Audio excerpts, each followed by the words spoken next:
Hello students, आप सभी कैसे हैं। मैं वैभव एचडी के क्लासेस से। आज हम क्लास 12 इंडियन इकोनॉमिक्स का चैप्टर 3 इंडियन इकोनॉमी 1950 टू 1990 करने वाले हैं। आई होप आपको मेरी प्रीवियस वीडियो समझ आ गई होगी। हमने उसमें अपने इकोनॉमिक सिस्टम, हमारी इकोनॉमिक्स कितने टाइप की होती हैं वो पढ़ी थी। अब जो ये चैप्टर है उससे थोड़ा रिलेट करता है, बट वो ये लेकिन चैप्टर तो अलग अलग है। हम आपने हमारी इंडियन इकोनॉमी का चैप्टर 1 देखा होगा कि जो हमारा एग्रीकल्चर था, हमारी इकोनॉमी थी इंडियन इकोनॉमी, वो कैसे स्टैग्नेंट थी, किसकी वजह से, ब्रिटिशर्स की वजह से। जैसे जैसे हमारी वो मतलब पिछड़ती गई इकोनॉमी। अब जब जब हमारा क्या हुआ, इंडिपेंडेंस मिली हमें, फिर जो हमारे नए लीडर्स आए उन्होंने क्या करा, उस प्रॉब्लम को सुधारने के लिए कुछ रिफॉर्म्स लाए, मतलब कुछ बदलाव लाए। इस चैप्टर में हम ये पढ़ेंगे कि हमारी इंडियन इकोनॉमी 1950 से 1990 के बीच में जो जो रिफॉर्म्स आए, जो जो बदलाव हुए उस इकोनॉमी के ईयर के बीच में, वो क्या हुए। चलिए चलते हैं हम अपने चैप्टर की ओर, स्टार्ट करते हैं। चैप्टर हमारा कहाँ से स्टार्ट होगा? First, agriculture. इसमें जो हमारा सेक्टर होता है उसमें 3 चीज़ें मिली थी हमारी। जो हमारा सेक्टर है, first agriculture, second industry, third foreign trade. ये सेक्टर हमारे इनसे मिलकर बनते हैं। हम इस चैप्टर में इस भी फोकस करने वाले हैं। सबसे पहले हम पढ़ेंगे एग्रीकल्चर में क्या रिफॉर्म आए, सेकंड हम पढ़ेंगे कि इंडस्ट्रीज में क्या रिफॉर्म आए, थर्ड पढ़ेंगे कि हम फॉरेन ट्रेड में क्या रिफॉर्म आया। ठीक है, ये हमारी 3 मेन टॉपिक्स हैं इस चैप्टर के अंदर। चलिए स्टार्ट करते हैं हम। Agriculture sector has both backward and stagnant non vibrate and the time of independence it was backward as exhibited the following features. अब जो हमारा एग्रीकल्चर था बहुत ज़्यादा क्या था, बैकवर्ड था, स्टैग्नेंट था, मतलब उसमें नोटेबल ग्रोथ हो रही थी। मतलब ऐसी ग्रोथ जो हमें ना होने के बराबर ना हो। अब जो ये बैकवर्ड थी हमारी और स्टैग्नेंट थी, ये नॉन वाइब्रेंट हो गई। किसके टाइम की बात कर रहे हैं? इंडिपेंडेंस के टाइम की बात कर रहे हैं, जब हमारा देश आज़ाद हो रहा था। It was backward as exhibited. कुछ इसके फीचर्स थे। सबसे पहला features, low level of output and productivity. अब इसका मतलब क्या होता है, आपका आउटपुट कितना निकल के आ रहा है पर हेक्टेयर। अब लो लेवल था हमारा, low level of investment as well as low inducement of investment. उस सेक्टर में, एग्रीकल्चर सेक्टर में क्या थी, लो इन्वेस्टमेंट थी। Second, small and scattered holdings forcing reliance and primitive technology consequently high cost of production. अब वहाँ पे क्या होते थे, स्मॉल एंड सेक्रेटेड होल्डिंग्स होते थे। हमने पढ़ा था कि एक ही मतलब एक एग्जांपल ले लेते हैं, एक ही ज़मीन इधर है, एक ही ज़मीन दूसरी कहाँ पे, उधर। तो छोटे छोटे टुकड़े थे ज़मीनों के, दो जो आपस में क्या थे, एक साथ ना होके दूसरी दूसरी जगहों पे फैले हुए थे। Subsistence outlook of farmers taking agriculture as rarely means of subsistence rather than the source of earning profit।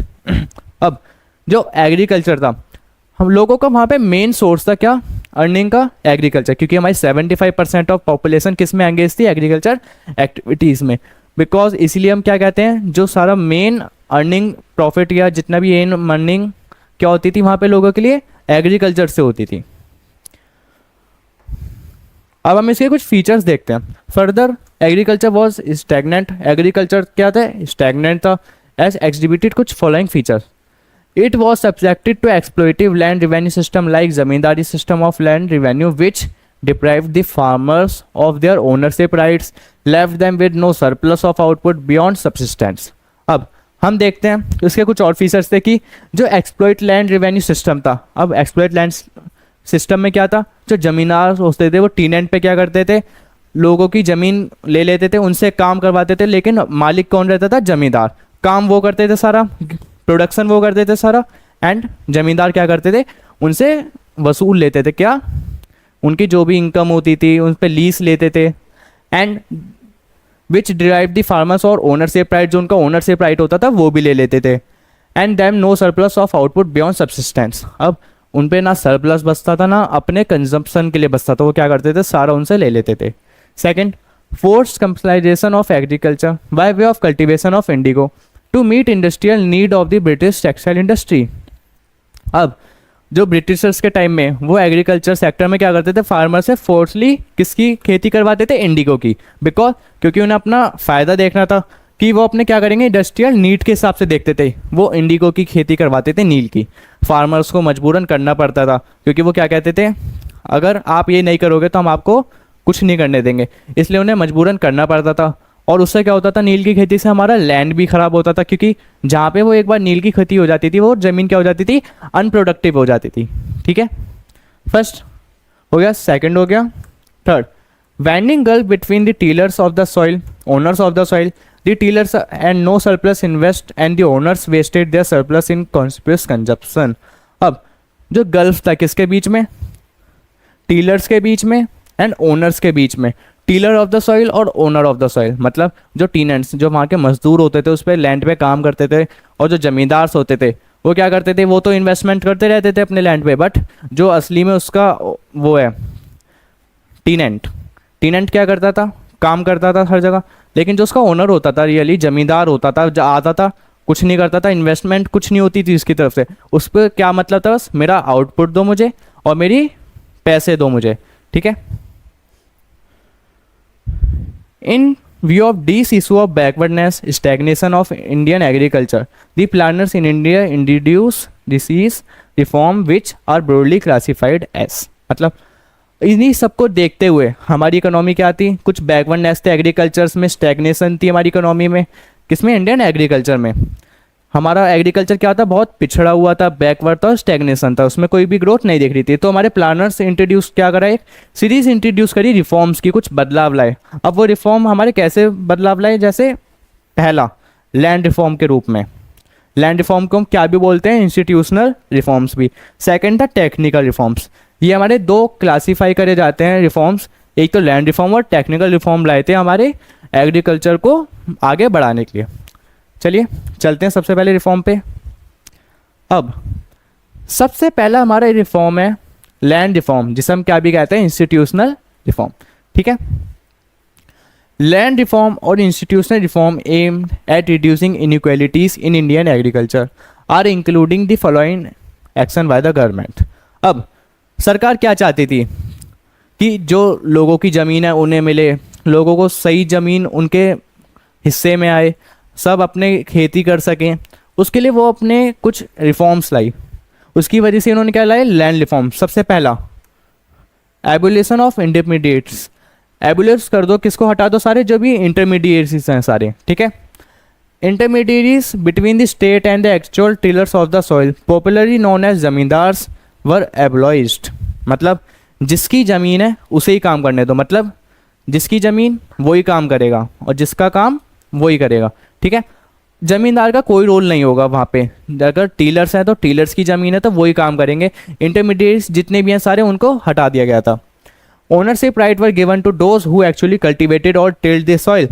Ownership का राइट किसे है, जो खेत पे, मतलब जो भी उस ज़मीन पे अपना प्रोडक्शन करता है, जो भी उस पर काम करता है। As a result the government intended to achieve two objective. इससे गवर्नमेंट क्या कर, कौन से दो ऑब्जेक्टिव अपने पूरे करने चाहती थी। First, stop exploitation of cultivators by the zamindars.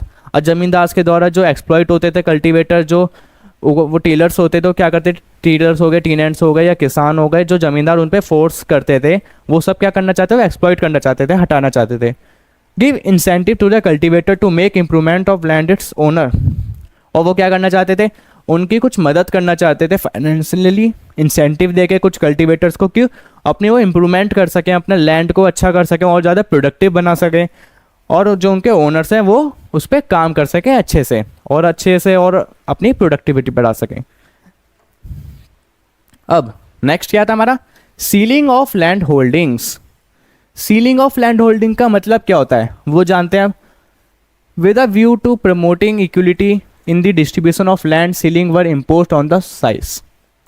It implies fixation of the maximum size of cultivator land than at individual or a family cut down. Land ceiling aims at reducing the concentration of land owners, say fewer hands. First point का मतलब क्या था कि अब जो हमारे lands होते थे, एक हम क्या करेंगे, लोगों को, किसानों को इक्विटी देने का मतलब इक्वल करने के लिए उन्हें बराबर की ज़मीन दे देंगे। उनसे क्या होगा, उस पर इक्वल राइट्स होंगे, इक्वलिटी बनेगी सब में, और अपना सब बराबर प्रोडक्शन कर सकेंगे। उनका साइज़ निर्धारित कर देंगे और फिक्सेशन कर देंगे एक मैक्सिमम साइज़ कल्टीवेटर लैंड के लिए, इंडिविजुअल और फैमिली के लिए। अगर एक इंडिविजुअल है तो वो इतनी ज़मीन कैप्चर कर सकता है और उस पर अपना प्रोडक्शन कर सकता है, और फैमिली का साइज़ जैसे बड़ा है तो उतना बड़ा उसे लैंड भी दे देंगे, उस पर प्रोडक्टिविटी कर देंगे। नेक्स्ट क्या आता है, लैंड सीलिंग का एम क्या था, रिड्यूस करे कंसंट्रेशन ऑफ लैंड ओनर से इन फ्यूवर हैंड्स। अब वो क्या करना चाहते थे इससे, लैंड सीलिंग की वजह से, कि सारी ज़मीन एक हाथ में ना रहे, जितने भी हमारे किसान हैं सबको मिल सके। ऐसा ना रहो कि एक किसान है 10 किसान है तो उन पे एक ही ज़मीन है, वो किस पे, सारी एक किसान पर है। ऐसा नहीं, वो एक ज़मीन किस पे होनी चाहिए, 10 किसानों पे होनी चाहिए। ठीक है। नेक्स्ट आता है कंसोलिडेशन ऑफ होल्डिंग्स। आपने एक टॉपिक पढ़ा था हमने पिछला, स्मॉल एंड स्कैरेटेड होल्डिंग्स। इसका मतलब क्या होता है, जैसे ये एरिया एक, आप एक मान लो एक्स की एक ज़मीन है यहाँ पे, ठीक है, इसी की एक ज़मीन यहाँ पे है, वाई है, वाई की ज़मीन कहाँ पे है, यहाँ पे, एक्स की ज़मीन कहाँ पे है दूसरी, सॉरी वाई की ज़मीन कहाँ पे है दूसरी, यहाँ पे। इससे क्या होता था, कॉस्ट ऑफ प्रोडक्शन बढ़ती थी। जैसे एक्स है, अब यहाँ पे तो अपना इसने खेती कर दी, लेकिन सेकंड वो कहाँ पे कर रहा है, उधर जाके। इससे क्या होता था, कॉस्ट ऑफ प्रोडक्शन बढ़ता था, ऐसे वाई भी कहाँ जाएगा, ऐसे। अब ये सब हटाने के लिए लोग, सरकार क्या लाई कि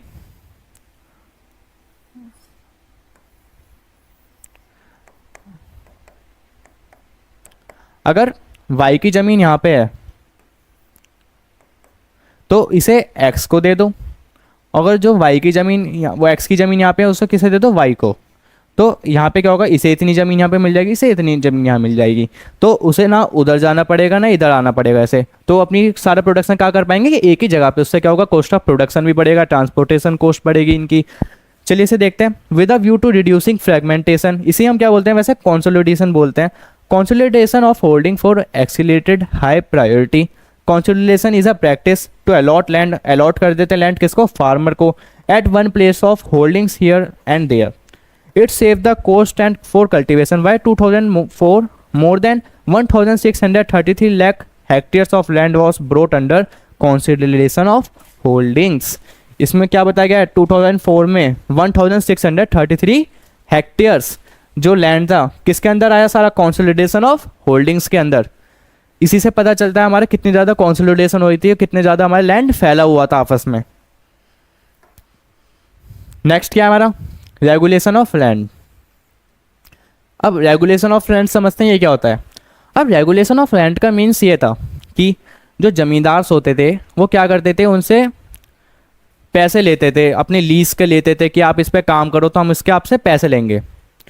अब इन्होंने, सरकार ने क्या करा, हम वो निर्धारित कर दिया कि वो कितने पैसे ले सकते हैं। उन्होंने ये करा, एक क्रॉप जो वहाँ पे क्रॉप उग रही है उसका 1/3 जो वैल्यू है, मनी वैल्यू, उसने ही वो क्या ले सकते हैं, उनसे रेंट ले सकते हैं। To put an end to excessive and illegal extortion from the cultivation, हटाने के लिए rent we are regulated, regulate कर दिया कि generally 1/2 of the value of crop, value of crop की 1/3 से ज़्यादा नहीं होनी चाहिए क्या, रेंट। इसलिए रेगुलेशन ऑफ रेंट लाया गया सरकार के द्वारा कि जो हमारे वो ज़मींदार होते हैं वो क्या कर सकें, अपनी मनमानी ना कर सकें कि हम कितना भी रेंट ले सकते हैं। फर्स्ट हो गया। नेक्स्ट आता है हमारा फिफ्थ। अब फिफ्थ में हमसे क्या बोला है, कॉर्पोरेटिंग फार्मिंग। कॉर्पोरेटिंग फार्मिंग का मतलब क्या होता है, अब सरकार कहती थी आप इंडिविजुअल ना करो, आप क्या करो, अपने आप को इकट्ठा करो, कई सारे फार्मर्स आओ, एक साथ क्या करो, फार्मिंग करो या अपना कल्टीवेट करो, एक ही साथ जाके बेचो। मतलब आप अगर एक साथ अपनी ज़मीन मिला के एक साथ काम करोगे, आपका प्रोडक्शन ऑफ लेवल बढ़ेगा एंड आप बाहर जाओगे कहीं भी उसे बेचने, सेल करने, तो आपको उसके ज़्यादा प्राइस मिलेंगे क्योंकि आप एक साथ बल्क में ले जा रहे हो। Corporating farming was a promoted to enhance bargaining power of the small holders. जो कॉर्पोरेटिंग फार्मिंग है वो क्या प्रमोट करती है, bargaining power of small farmers की। जो स्मॉल फार्मर्स है वो क्या कर पाएंगे, बार्गेनिंग कर पाएंगे, बाहर जाएंगे तो वो क्या कह पाएंगे कि अब हम पे इतना सारा माल है तो हमें इसके ज़्यादा पैसे चाहिए। कलेक्टिवली वो क्या करेंगे, collectively farmers could buy inputs at a lower price and sell their produce at a higher price. अब वो क्या कर सकते हैं, जब वो कलेक्टिवली कुछ इनपुट खरीदेंगे, कुछ भी हमारा मतलब एग्रीकल्चर रिलेटेड हो गया, टूल्स हो गए, मशीन्स हो गए, अगर वो इकट्ठा करके खरीदेंगे एक साथ तो क्या होंगे, उन्हें कम दामों में मिलेगा। अब वो जब इकट्ठा होके अपना आउटपुट बेचेंगे तो क्या होगा, हाइगर प्राइस पे बिकेगा। ठीक है, ये इससे क्या होता था हमारी कॉर्पोरेटिंग फार्मिंग से, जो हमने पढ़ा कि जो लोअर प्राइस में बिकेगा, फिर जब वो उनका आउटपुट आएगा वो हाइगर प्राइस पे बिकेगा अगर वो कलेक्ट हो जाए एक साथ। नेक्स्ट क्या आता है हमारा partial implementation of land reforms. अब क्या होने लगा, पार्शियल इम्प्लीमेंटेशन होने लगा, मतलब कुछ लोग मानते नहीं थे जो लैंड रिफॉर्म्स आ गए। जैसे despite the normal objective of land reform का कुछ एक नॉर्मल ऑब्जेक्टिव ही तो था लैंड रिफॉर्म्स का कि एफर्ट्स मर only partially implemented in the country. और जो एफर्ट्स हो रहे हैं हमारी इम्प्लीमेंट हो सके पूरी कंट्री पे। ठीक है, इनके जो एफर्ट्स थे हमारे लैंड रिफॉर्म्स को क्या करना चाहते थे, खाली कंट्री में इम्प्लीमेंट करना चाहते थे अच्छे तरीके से। But this were effectively introduce only the state of West Bengal and Kerala. In most other parts of the country land reforms were only propagated or not effectively implemented. This is what because of two reasons. अब जो हमारा land reform था सबसे ज़्यादा कहाँ पे अच्छा चल पाया, एक तो वेस्ट बंगाल में एंड केरल में। यहाँ पे वो अच्छे से तो इम्प्लीमेंट हुआ, लेकिन कुछ अदर स्टेट्स थी वहाँ पे क्या हुआ, प्रोपेगेटेड इफेक्टिवली इम्प्लीमेंटेड नहीं हुआ। उसके कुछ कारण था, वो रीजंस देखते हैं वो क्यों इम्प्लीमेंट नहीं हो पाया। सबसे पहला हमारे रीज़न क्या है, ये पेपर में पूछे भी जाते हैं कि zamindars in most cases manage to evict the tenants to show themselves as a cultivator and legitimate owners of the soil. सबसे पहले रीज़न में हमें ये बताया गया है कि जो जमींदार्स होते थे वो क्या करते थे, टेनेंट को क्या करते थे, निकाल देते थे एंड अपने आप को किसकी तरह दिखाते थे, एक कल्टीवेटर की तरह, कि वो हम उसी खेत पे हम ही काम करते हैं। जब वो अपने आप को ये दिखा देते थे तो वो क्या कर ले जाते थे, ओनर्स ऑफ द सॉइल। तो उन्हें क्या मिल जाता था, उनका लैंड मिल जाता था एंड फिर वो बाद में क्या कर लेते थे, टेनेंट्स को रख के उनसे काम करवाते थे। नेक्स्ट क्या है हमारा, the landlords challenge the land ceiling legislation in courts which provided the landlords enough time to evade the ceilings act. They manage to register their surplus land in name of their close relatives. Second में उन्होंने और ज़्यादा चालाकी दिखाई, वो तब सीधा legislative court या जितने भी हमारे सीलिंग को एक्ट है उन्हें क्या देने लग गए, चुनौती देने लगे उन्हें। ठीक है, एंड जो लैंडलॉर्ड्स थे वो क्या करते थे, अपना जो सरप्लस लैंड होता था, अब सीलिंग एक्ट में क्या कहा गया था कि जो सरप्लस लैंड होता है वो तो उनसे छीन लिया जाएगा। सरकार क्या करेगी, उन सरप्लस लैंड को छीन के जो लैंडलॉर्ड्स होते, मतलब जो छोटे किसान होते थे, फार्मर्स होते थे, उन्हें दे देती थी अपने पास से। अब जो लैंडलॉर्ड्स थे वो ज़्यादा चालाक होकर क्या करने लगे, जो उनका सरप्लस लैंड था वो अपने जो स्मॉल रिलेटिव, उनके क्लोज रिलेटिव्स होते थे, उन्हें क्या करती थी, उनके नाम कर देती थी। तो वो उनका लैंड भी उनके पास ही रहता था और उन्हें देना भी नहीं पड़ता था किसी को। ठीक है, नेक्स्ट, अब जो हमारा एग्रीकल्चर रिफॉर्म था वो तो यहाँ पे ख़त्म हो गया। नेक्स्ट हमने रिफॉर्म पढ़ा था हमारा टेक्नोलॉजिकल रिफॉर्म, मतलब टेक्निकल रिफॉर्म में हम क्या पढ़ने वाले हैं। अब टेक्निकली हम इसमें पढ़ेंगे सबसे पहले HYV technology and green revolution. अब हमारे टेक्निकल रेवोल्यूशन में सबसे बड़ा कंट्रीब्यूशन किसका था, HYV सीड्स का। ये टेक्नोलॉजी हमारे इंडिया इकोनॉमी या एग्रीकल्चर जिसमें भी आप माने बहुत ज़्यादा फ़ायदेमंद रही थी। The problem of low productivity was tackled by way of technical reforms. अब जो हमारी लो प्रोडक्टिविटी थी उसका सॉल्यूशन निकालने के लिए कौन आ गया, टेक्निकल रिफॉर्म से उसका आंसर मिला कि this reforms have evolved around HYV high yielding variety seeds. अब जो ये सारा क्या है हमारा रिफॉर्म है, किसके अराउंड घूमेगा, पूरा HYV सीड्स के पास, जिसे हम क्या भी कहते हैं, high yielding variety seeds. Use of HYV seeds along with chemical fertilizers. आप HYV सीड्स किसके साथ यूज़ करते हो, अपने केमिकल फर्टिलाइजर्स के साथ, इंसेक्टिसाइड्स के साथ, जो किसको राइज देते हैं, सब्सटेंशियल राइस को। लेवल ऑफ एग्रीकल्चर आउटपुट, अब सब्सटेंशियल राइस बढ़ रहा है हमारे एग्रीकल्चर आउटपुट का, तो उससे क्या होगा, हमारी प्रोडक्टिविटी इंक्रीज होगी। The rise in output was significant, it was green revolution.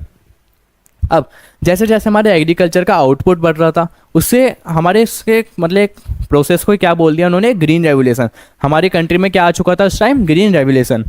अब द टर्म ग्रीन का मतलब क्या आता है, रिफर्स टू क्रॉप, ये क्रॉप्स को कहा जाता है। ग्रीन का मीन्स क्रॉप, रेवोल्यूशन का मीन्स क्या कहा जाता था, स्पर्ट। स्पर्ट मतलब significant rise together, this terms imply a spurt in a crop production. It started happening in India in year 1967 to 68। अब एग्रीकल्चर रिफॉर्म में हमने पढ़ा ग्रीन्स को किसा कहा जाता है, क्रॉप रेवोल्यूशंस को स्पर्ट। स्पर्ट मीन्स बहुत तेजी से आगे बढ़ना, ठीक है, एक साथ मिलके।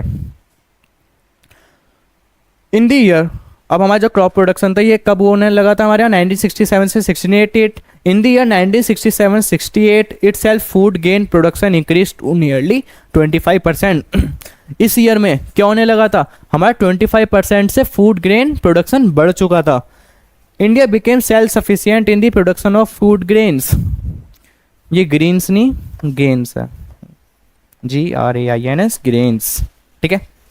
अब इंडिया फर्स्ट टाइम अपने आप में क्या होने लगा था, self sufficient. Self sufficient means अपने आप पे अब उस पर इतना फूड था कि वो सरप्लस भी यूज़ कर सकता है एंड उस पर अपने कंजप्शन के लिए भी फूड है। अब बात करते हैं हमारे एलिमेंट्स क्या हैं किसके, HYV टेक्नोलॉजी के। HYV technology includes 4 principal elements. इसके क्या है, 4 मतलब मेनली प्रिंसिपल्स हैं। देखते हैं सबसे फर्स्ट प्रिंसिपल क्या है इसका, यूज ऑफ HYV सीड्स। सबसे फर्स्ट प्रिंसिपल इसका है HYV seeds. Since 1965 high yielding variety seeds started replacing the conventional varieties. HYV seeds gained popularly for wheat, bajra, maize, jowar, cotton particular. It is seed which lead to a substantial rise in agriculture output. अब जो हमारे HYV seeds से वो किसको replace कर देते हैं, जो हमारे नॉर्मल सीड्स होते थे एग्रीकल्चर में, वो रिप्लेस करके क्या आ रहे थे, HYV सीड्स आ रहे थे, जिससे क्या हो रहा था, हमारा एग्रीकल्चर सब्सिस्टेंशियली बहुत ज़्यादा बढ़ रहा था, आउटपुट ज़्यादा बढ़ रहा था, उससे हमारी प्रोडक्टिविटी ज़्यादा बढ़ रही थी। ज़्यादातर किस गेन में पॉपुलर थे वो देखते हैं, वीट में था, बाजरा में था, मेज, ज्वार, कॉटन, ये इनमें क्या था, बहुत ज़्यादा फेमस था क्या, HYV सीड्स, ठीक है। सेकेंड मेन इसका प्रिंसिपल क्या है, यूज़ ऑफ केमिकल फर्टिलाइजर्स। हम इसमें क्या यूज़ करते हैं, केमिकल फर्टिलाइजर्स यूज़ करते हैं।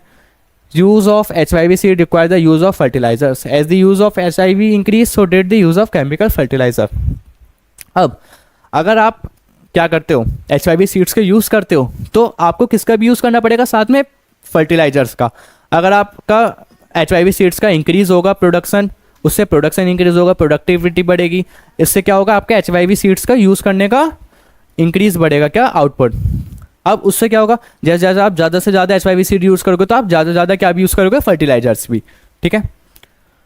नेक्स्ट क्या है हमारा, use of insecticides and pesticides for crop production. अब आप फर्टिलाइजर्स भी यूज़ कर रहे हो, HYV सीड्स भी यूज़ कर रहे हो, तो आपका प्रोडक्शन बढ़ रहा है।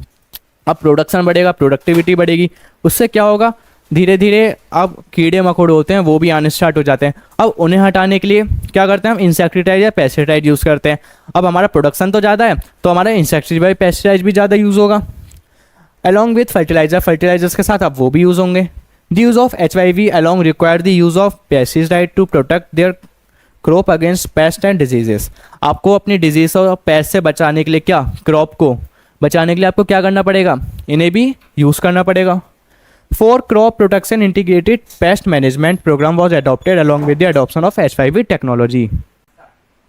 इसमें होता क्या है, जैसे अब आप HYV टेक्नोलॉजी तो लिया है, अब इसमें पेस्टिसाइड भी यूज़ होते हैं, इंसेक्टिसाइड्स भी यूज़ होते हैं, हमने इन्हें क्या करा, मर्ज कर दिया। अब हमें इन दोनों की ज़रूरत है, हम धीरे धीरे करके कुछ हम अपने प्लान्स लाए, हमने क्या चलाए, हमने कुछ प्रोग्राम्स चलाए, उसमें हमने क्या करा, इंसेक्टिसाइड्स को भी जोड़ा, पेस्टिसाइड्स को भी जोड़ा, इरिगेशन फैसिलिटीज़ जो हम आगे पढ़ने वाले उन्हें भी जोड़ेंगे।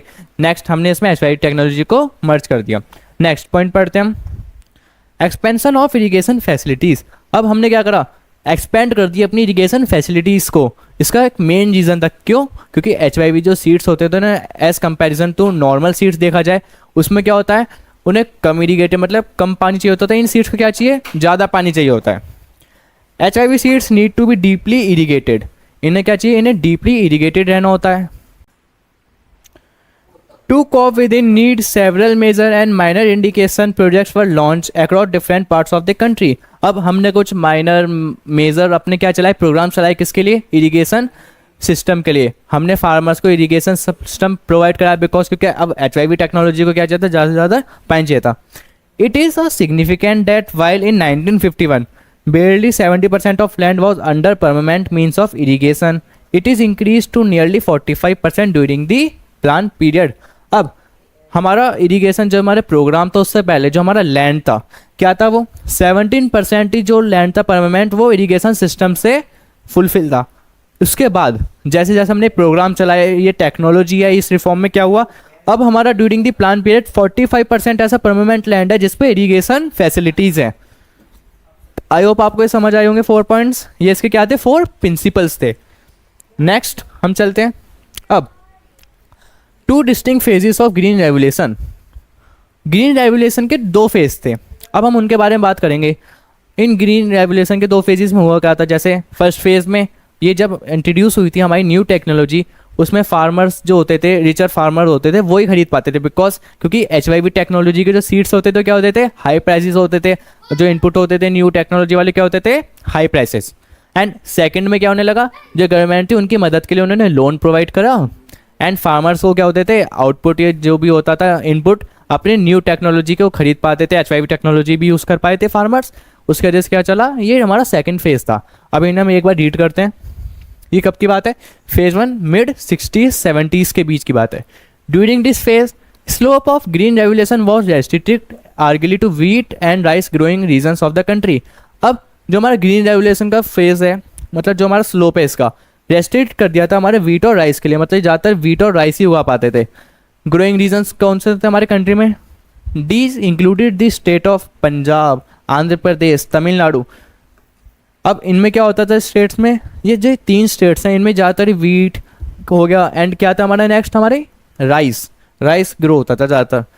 This is because the HYV seeds require regular supply water in addition to the use of fertilizer and pesticides is correct proportion. अब हमें इसमें ये मतलब जो 3 स्टेट्स थी ये क्यों यूज़ कर पाती थी इन सारी टेक्नोलॉजीज को, बिकॉज HYV सीड्स को क्या चाहिए था, रेगुलर वाटर चाहिए था, रेगुलर फर्टिलाइजर्स चाहिए था, रेगुलर पेस्टिसाइड्स चाहिए था, एक करेक्ट प्रपोर्शन में वो यूज़ कर पाते थे इसलिए। In the first phase, only the farmers who had financial resource to purchase their airport were able to reap the benefits. Therefore, the revolutionaries restricted affluent areas of the country. मतलब अब जो richer farmers थे जिन पे financial resources होते थे किसको, input खरीदने के लिए, जो हमारे न्यू टेक्नोलॉजिकल इनपुट्स हैं HYV सीड्स हो गए, बस वो यूज़ कर पाते थे HYV टेक्नोलॉजी एंड अपनी प्रोडक्टिविटी बढ़ा पाते थे। अब सरकार ने ये देखा कि ऐसा तो गलत है, अब एक सेकंड फेज़ आया। सेकंड फेज़ में देखते हैं क्या हुआ, ये कब की बात है, मिड 70s और मिड 80s की, कि during this phase the impact of green revolution become wide spread. अब ग्रीन रेवोल्यूशन का इम्पैक्ट क्या था, बहुत ज़्यादा फैलने लगा था हमारे पूरे देश में। Covering most areas of the country had large number of crops. अब हमारे यहाँ नंबर ऑफ क्रॉप्स भी बढ़ चुकी थी HYV सीड्स के लिए कि आप ज़्यादातर क्रॉप्स उगा सकते हैं। ड्यूरिंग सेकंड फेज में क्या हुआ, the government provide loan to the small farmers at a very low interest rate and subsidies fertilizers and pesticides. अब गवर्नमेंट ने क्या करा, गवर्नमेंट ने ये करा कि अब जो हमारे स्मॉल फार्मर्स होते हैं उन्हें स्मॉल लोन देने लगे, मतलब ज़्यादा से ज़्यादा मैंने लोन दिया किस पे, लो इंटरेस्ट पे। उसकी वजह से जो हमारे फार्मर्स होते थे क्या कर पाते थे, इनपुट खरीद पाते थे, उन्हें भी मॉडर्न टेक्नोलॉजी यूज़ करने का एप्लीकेबल मिल जाता था। Making the modern input accessible to small farmer, जो एक्सेसिबल कर पाए मेकिंग मॉडर्न इनपुट्स को। As a result green revolution cover the small land holders as well. अब ग्रीन रेवोल्यूशन कौन इस्तेमाल कर पा रहा था, स्मॉल फार्मर्स थे, जो हमारे लैंड होल्डर्स थे वो। This it is owing to intervention by the government that the benefits of the green revolution occur to the small farmers as well. अब सरकार ने इसमें दखल अंदाजी करी ग्रीन रेवोल्यूशन में कुछ ज़्यादा, तो उसकी वजह से क्या हुआ, स्मॉल फार्मर्स को फ़ायदा हुआ, उसकी वजह से उनकी प्रोडक्टिविटी बढ़ी, इनकम बढ़ी, वेल्थ बढ़ी। एंड ये फेज़ में हमारा फार्मर्स को लोन प्रोवाइड कराया गया था, मेन ये था जिससे वो अपनी टेक्नोलॉजी एक्सेसिबल कर सके। आई होप आपको समझ आया होगा। अब नेक्स्ट हमारा टॉपिक होता है गेन ऑफ ग्रीन रेवोल्यूशन, मतलब हमें बेनिफिट्स क्या हो इसके, हमारे एडवांटेजेस क्या थे। Gains of green revolution, first सबसे पहले क्या है, spurt in crop productivity. Spurt crop productivity का मीन्स क्या होता है, इसमें यह देखा गया कि जो हमारी क्रॉप प्रोडक्टिविटी थी वो 3 टाइम्स मोर टाइम्स इंक्रीज होने लगी। स्पर्ट का मीन्स ये होता है कि 2 टाइम्स या 3 टाइम्स इंक्रीज ज़्यादा होना। There has been a substantial jump in crop productivity to illustrate. अब हमारी जो सब्सटेंशियल जंप देखने को मिली हमें, मतलब बहुत ज़्यादा जंप देखने को मिली किसमें, क्रॉप प्रोडक्टिविटी में। एक इलस्ट्रेट करते हैं, जैसे productivity of wheat was estimated at 3464 kg per hectare इन 2021। मतलब 2021 में हमारी क्या थी, वीट की प्रोडक्शन 3464 kg पर हेक्टेयर। अब कंपेयर करें कब, 1951 में तो क्या था, 660 kg पर हेक्टेयर। अब आप ऑब्वियसली आप देख पा रहे होगे कि कितना ज़्यादा चेंज आया, यही आपको चेंज देखना था। Next, spurt in productivity has lead to a structural shift in Indian agriculture. अब इंडियन एग्रीकल्चर का भी क्या होने लगा, स्ट्रक्चरल शिफ्ट होने लगा, वो मतलब ज़्यादा से ज़्यादा ग्रो करने लगा। This is has mark the end of a long period stagnation in Indian agriculture. अब हमें क्या देखा था हमने फर्स्ट चैप्टर में, बहुत समय से ब्रिटिश समय मतलब ड्यूरिंग दी इंडिपेंडेंस भी हमें क्या देखने को मिला, बैकवर्डनेस और स्टैग्नेशन देखने को मिली, किसको, पिछड़ापन हो गया एग्रीकल्चर में। अब ये ऐसा समय था कि मतलब बहुत समय के बाद कि ये सब बंद हो गया, स्टैग्नेशन ये सब हमने छोड़ दिया पीछे। अब हम किसको तरफ बढ़ गए, इंक्रीजिंग, किसमें, एग्रीकल्चर सेक्टर में इंक्रीज होने लगा हमारे ज़्यादा से ज़्यादा। Second, subsistential rise in acreage area under cultivation. अब इसमें HYV technology has significantly reduce the time lag between sowing and harvesting of crops, use of chemical fertilizers. अब HYV टेक्नोलॉजी की वजह से क्या होने लगा, टाइम कम लगने लगा। जैसे हम बोते थे उन्हें, फिर हम क्या करते थे, हार्वेस्ट करते थे दोबारा, उस समय को उसने बहुत कम कर दिया। उसकी वजह से साल में वो क्या करने पड़े, जो 1 साल का टाइम लगते थे वो 6 महीने में पूरा हो जाता था। उसकी वजह से वो 1 साल में भी डबल क्रॉपिंग कर सकते थे, मतलब 1 मंथ में या 6 मंथ में ये क्रॉप उगा ली, इस 6 मंथ में ये क्रॉप उगा ली। उसकी वजह से क्या हुआ, उनका प्रोडक्टिविटी बढ़ चुकी थी। अकॉर्डिंगली देखा जाए, नेक्स्ट पॉइंट क्या था हमारा, use of chemical fertilizer has eliminated the need of fallowing, accordingly double cropping has becoming possible. उसकी वजह से क्या होने लगा, डबल क्रॉपिंग पॉसिबल होने लगी। This has lead to a substantial rise in gross area under cultivation. उसके वजह से सब्सटेंशियल राइज बढ़ने लगा, मतलब ज़्यादा से ज़्यादा प्रोडक्टिविटी होने लगी किसमें, अंडर कल्टीवेशन के अंदर। नेक्स्ट पॉइंट क्या है हमारा, shift from subsistence farming to commercial farming. अब जो हमारा देश था उसमें सब्सिस्टेंशियल फार्मिंग होती थी पहले क्या होता था, सब्सिस्टेंशियल फार्मिंग में हम इतना ही प्रोड्यूस करते थे जो हमारे सेल्फ कंजम्पशन के लिए फुलफिल है। अब लेकिन अब तो हम सरप्लस यूज़ करते थे या सरप्लस प्रोडक्ट करते थे। अब हम किस में आ चुके थे, कमर्शियल फार्मिंग में। कमर्शियल फार्मिंग मीन्स अब हम पे इतना तो है कि हम अपने कंजप्शन के लिए भी ले सकते हैं, लेकिन अब हम पे इतनी प्रोडक्टिविटी है कि हम अब इसे मार्केट में जाके बेच भी सकते हैं।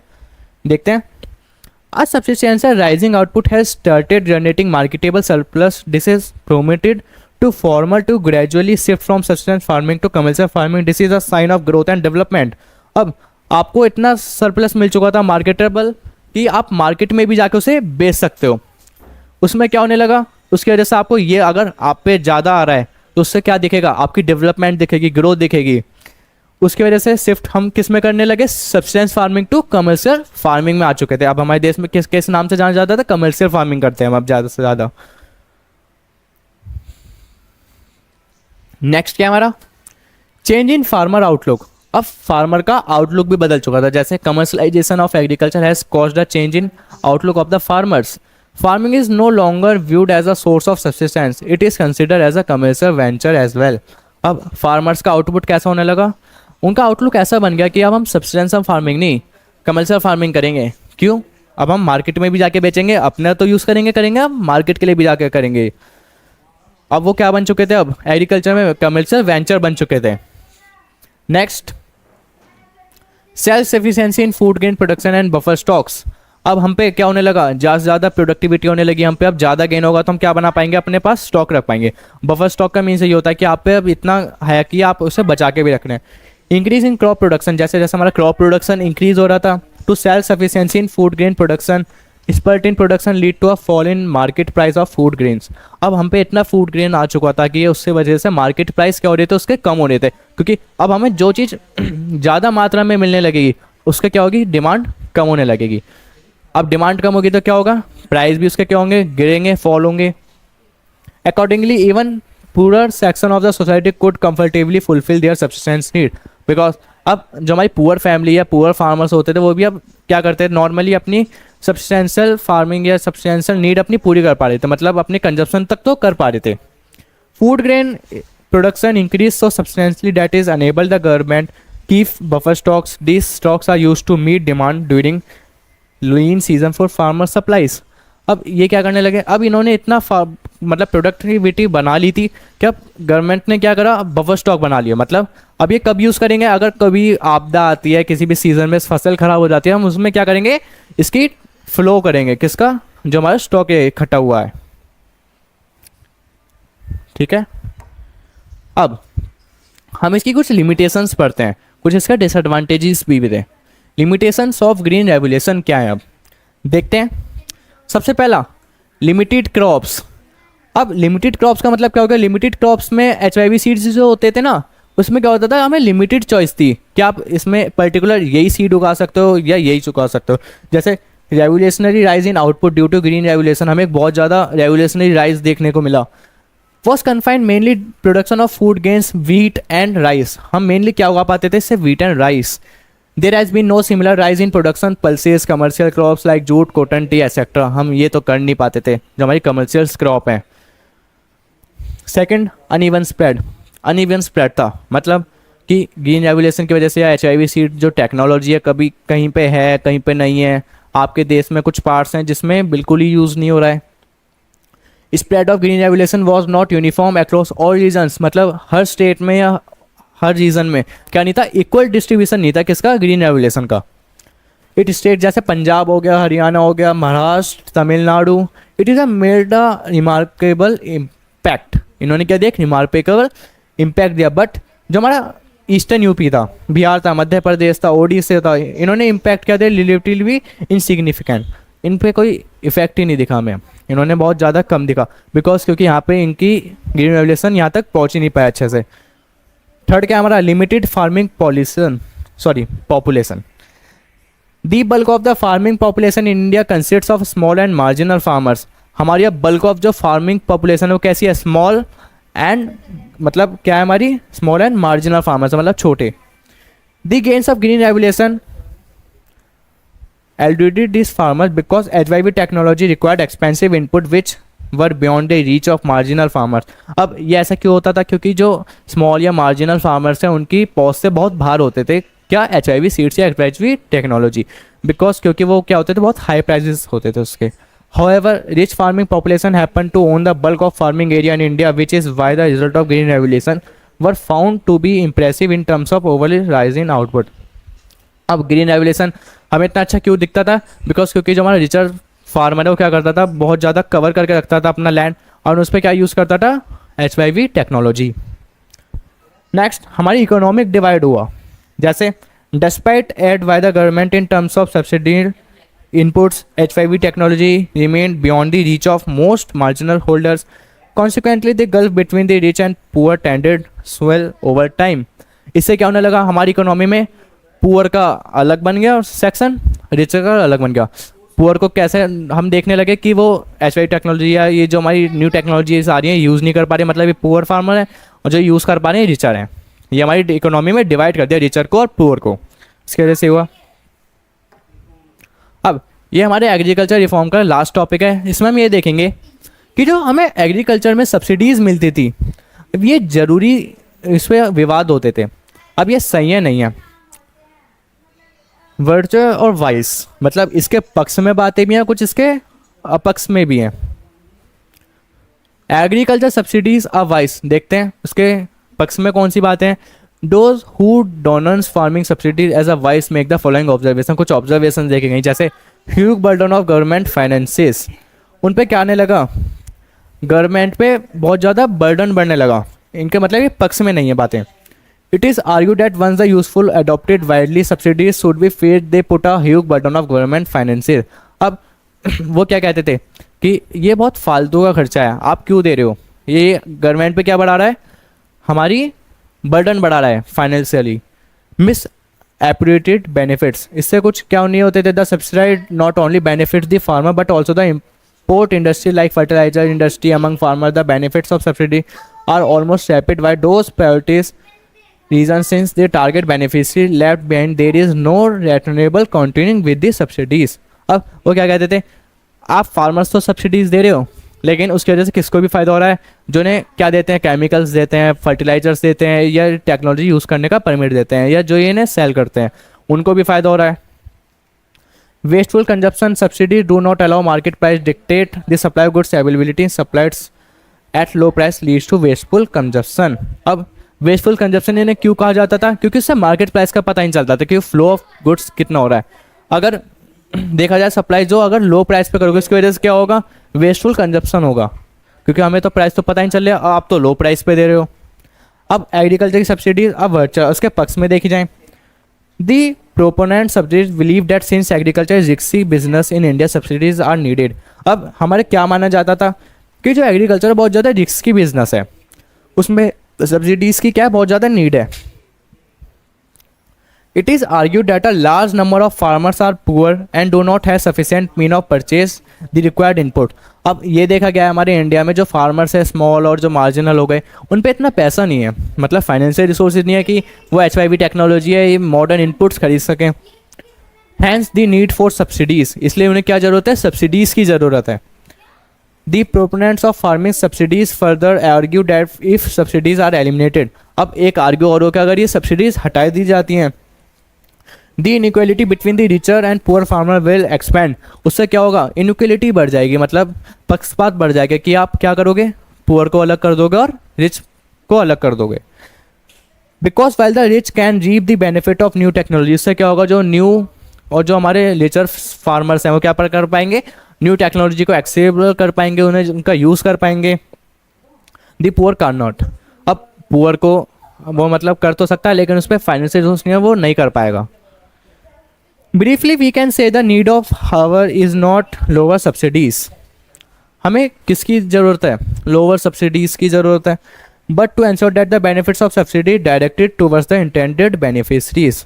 अब हमें इसका भी ध्यान रखना चाहिए कि जो बेनिफिट्स सब्सिडीज़ के मिलने हैं, अब ये बेनिफिट्स किसको ही मिले, जिनको इसकी सच में ज़रूरत है। अगर हम अपने ओपिनियन से देखें, सच में हमें किसकी ज़रूरत है, सब्सिडीज़ की ज़रूरत है एग्रीकल्चर में, बिकॉज हमारा मेजर पॉपुलेशन किसकी है, एग्रीकल्चर में रिलेट करती है। अब देखा जाए हमारी कंट्री में कि इकोनॉमी में सबसे ज़्यादा कम तो कंट्रीब्यूट एग्रीकल्चर ही करता है, लेकिन जो हमारी मेन पॉपुलेशन एंगेज है किस में, ज़्यादातर कंट्रीब्यूशन किसका है, हमारी पॉपुलेशन का एग्रीकल्चर में, इसलिए हमें किसकी ज़रूरत है भी, सब्सिडीज़ की ज़रूरत है एग्रीकल्चर सेक्टर में। इस चैप्टर में हम क्या पढ़ेंगे कि अब इंडस्ट्रियल सेक्टर की वजह से हमें क्या क्या हानि हुए, लाभ हुए, और उसके बारे में उसकी वजह से हमें क्या क्या करना पड़ा। चलिए चलते हैं हम किस पे, इंडस्ट्रियल सेक्टर पे। ये टॉपिक स्टार्ट हो रहा है हमारा इंडस्ट्री से। अब सबसे पहले आप ये जान लीजिए, इंडस्ट्रीज़ भी हमारे लिए बहुत ज़्यादा मेन थी, बिकॉज क्योंकि जैसे हमारे लिए एग्रीकल्चर मेन था ऐसे हमारे लिए इंडस्ट्री मेन थी। देखिए सबसे पहला पॉइंट इसका, sustained GDP growth is possible only when it's epic centre leaves in the industrial sector. अब एक सस्टेन्ड GDP ग्रोथ जो होती है वो कब मिलती है हमें, जब हमारी जो इंडस्ट्रीज़ होती हैं वो बिल्कुल अच्छे से काम कर रही हों, या जितनी ज़्यादा हमारी इंडस्ट्रीज़ होंगी उतनी ज़्यादा हमें क्या मिलेगी, सस्टेन्ड GDP ग्रोथ मिलेगी। ये पॉसिबल कभी है, जब हमारा एक सेंटर लीव्स किस पे हो, इंडस्ट्रियल सेक्टर पे, ठीक है। Second, entries provide employment opportunities that are stable in comparison to those in agriculture sector। अब एग्रीकल्चर सेक्टर से ज़्यादा एम्प्लॉयमेंट किस सेक्टर में है, इंडस्ट्रियल सेक्टर में, क्योंकि जो इंडस्ट्रियल सेक्टर होता है वो हमें 24 मंथ काम देता है, मतलब 24 मंथ्स हमें क्या देता है, वर्क देता है। जो इंडस्ट्रियल सेक्टर का जो वर्क होता है क्या होता है, कभी कभी सीजनल होता है, कभी कभी होता ही नहीं है, उसमें क्या होते हैं बहुत सारी लैक ऑफ प्रॉब्लम्स है जो, लेकिन इंडस्ट्रियल सेक्टर है उसमें हमें 24 मंथ्स क्या होता है, वर्क मिलता ही है।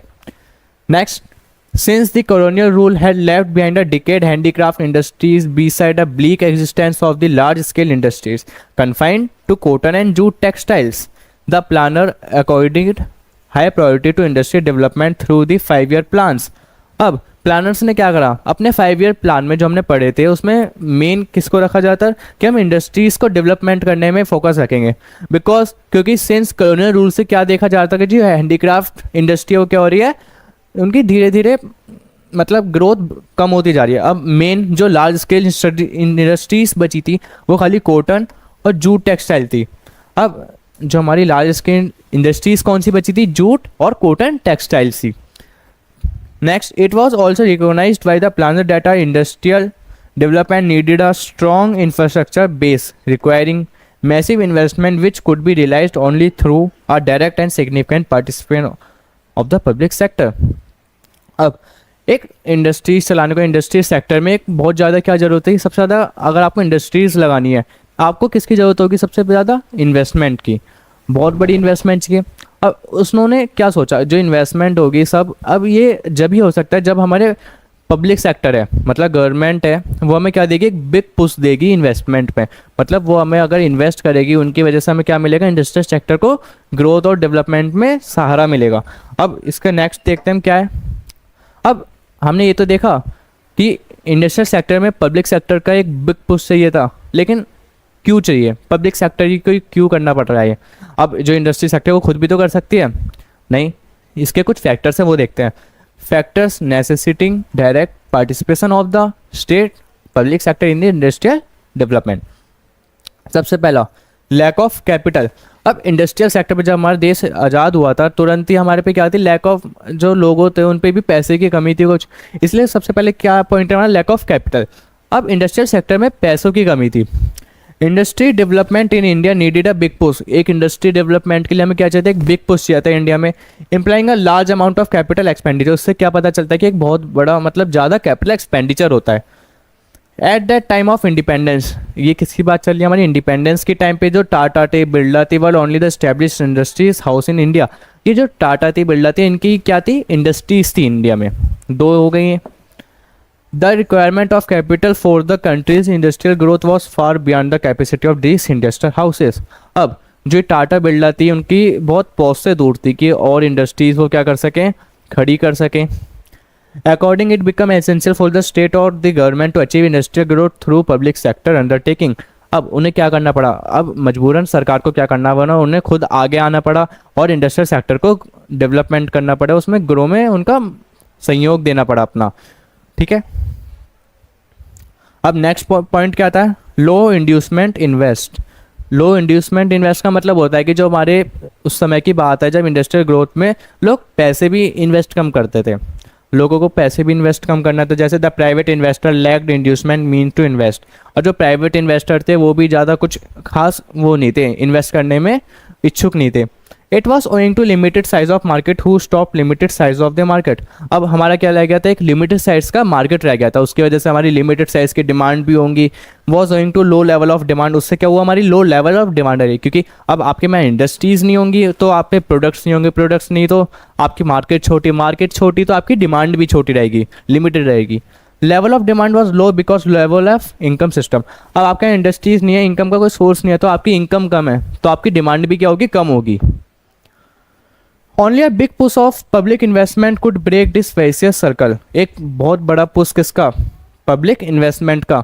ये विशियस सर्कल जो एक सर्कल बना हुआ है कि लो डिमांड लो लेवल इनकम, जो ये चल रहा है एक सर्कल है पूरे, यही उसे क्या कर सकती है, ब्रेक कर सकती है। अकॉर्डिंगली जो पब्लिक एंटरप्राइज है obvious choice to initiate process of illustration. अब जो इनकी चॉइस है कि हम एक पुश दें बिग इन्वेस्टमेंट का, वो एक सरकार की चॉइस थी कि हम अगर दें तो उससे हमारा ये जो सर्कल है ब्रेक हो या नहीं हो। Next, growth with social justice. ये मेन कारण हो सकता है क्योंकि जो गवर्नमेंट है वो इसलिए भी आगे आना पड़ा उन्हें, क्योंकि हमने पढ़ा था जो पब्लिक सेक्टर होता है उनका मेन एम क्या होता है, प्रॉफिट मेकिंग। उन्हें प्रॉफिट मेकिंग करनी होती है, तो जी प्रॉफिट मेकिंग करेगी तो फिर ये सोशल जस्टिस या सोशल वेलफेयर के बारे में तो सोचेंगे ही नहीं। तो इन्होंने, सरकार ने इसलिए भी उन्हें आना आगे पड़ा क्योंकि वो क्या करेंगे, अपनी सोशल जस्टिस या सोशल वेलफेयर के साथ भी चलेंगे। जैसे the government after independence was employ clear that Indian economic needed to be given a socialist pattern. उन्होंने क्या सोचा कि हमें क्या लेंगे, एक सोशलिस्ट पैटर्न में लेंगे, मतलब एक government own country. Accordingly growth with social justice was stated as one of the critical objective of 5 year plan. एक हमारा 5 ईयर प्लान का एक क्रिटिकल ऑब्जेक्टिव था कि हम सोशलिस्ट इकोनॉमी पे लेके चलेंगे ज़्यादातर। The government realized that its objective could be achieved only through a direct participation of the state of process of, because it requires investment that generate employment rather than investment that maximize profit। अब हमने इसमें क्या देखा कि वो खाली maximise ना करे प्रॉफिट, वो ज़्यादा से ज़्यादा क्या भी करें, एम्प्लॉयमेंट भी तो देते हैं लेकिन प्रॉफिट भी देते हैं, बट वो क्या करें अपना साथ साथ सोशल वेलफेयर भी देते जाएं। अब नेक्स्ट टॉपिक स्टार्ट होता है हमारा IPR। IPR का मीन्स क्या होता है, इंडस्ट्रियल पॉलिसी रेजुलेशन। ये एक रिफॉर्म, ऐसा रिफॉर्म था जिसमें सरकार कहती थी कि जो पब्लिक सेक्टर में, पब्लिक सेक्टर जो इंडस्ट्रियल सेक्टर है मतलब प्राइवेट सेक्टर, हम सारा संभाल लेंगे। मतलब जो पब्लिक सेक्टर है वो सारा अंडरटेक कर लेगी किसको, प्राइवेट सेक्टर को। हम ही सारी इन्वेस्टमेंट कर लेंगे, हम ही इंडस्ट्रियल ग्रोथ को, डेवलपमेंट को आगे बढ़ा देंगे, लेकिन ये सारा क्या करेंगे, हम करेंगे। इसे क्या बोलता है आईपीआर जो 1956 में आया था, a declaration of leading role of the state. अब रीडिंग रोल किसका रहेगा, गवर्नमेंट का, मतलब पब्लिक सेक्टर का। Industrial policy regulation 1956 was a clear declaration of the government on the leading role in the government in the process of industrialization। अब जो industrialisation होगा, जितनी भी इंडस्ट्रीज बुल्ट होंगी अब या बनेंगी, जो भी उसमें इन्वेस्टमेंट होगी, अब कौन संभालेगा सब ये, government sector. This regulation led और road map second 5-year plan. Also, it was a milestone achieving growth with social justice following were the principal elements of IPR 1956। अब इन्होंने सेकंड अपने 5-year प्लान में इसका रोड मैप बनाया पूरा, जिससे हमें क्या अचीव हुई, बहुत बड़ा माइलस्टोन अचीव हुआ विद किसके साथ, सोशल जस्टिस के साथ। कुछ इसका फॉलोइंग प्रिंसिपल्स हैं। सबसे पहला principles, 3-fold classification of industries. Industries were classified into 3 categories. अब हमने इंडस्ट्रीज को क्या कर दिया, 3 क्लासिफाइड कर दिया, मतलब 3 सेक्टर्स या 3 हमने कॉलम्स में बांट दिया। सबसे पहला कॉलम, अब सबसे पहला जो हम पढ़ेंगे फर्स्ट वाला, उसमें 17 इंडस्ट्रीज़ को क्या करा, अलग करा। 17 इंडस्ट्रीज़ को इन्होंने इसमें क्या कर दिया, सेट कर दिया। जैसे those which establish and develop exclusive as public sector enterprises, this include atomic energy, defence, railways तो जैसे आज भी है, लेकिन डिफेंस हो गया, एटॉमिक पावर स्टेशंस हो गए, हमारे जो भी पावर प्लांट्स हो गए। अब ये क्या है, फर्स्ट कैटेगरी का मीन्स क्या है कि जितनी भी सारी इंडस्ट्रीज है, मतलब याद रखना कितनी, टोटल 17 इंडस्ट्रीज फर्स्ट कैटेगरी में। ये कौन ओन करेंगे, सारी गवर्नमेंट। गवर्नमेंट का इस पर काम होगा सारा, उन पर ही हक होगा, वो इस पर क्या कर सकते हैं, डेवलपमेंट कर सकते हैं, वही बना सकती हैं। अब सेकेंड कैटेगरी क्या आती है हमारी, those which could be establish both private public sector enterprises, however the private sector was the play only a secondary role. New enterprise were to be established primarily in public sector. This category include fertilizers, mining industries.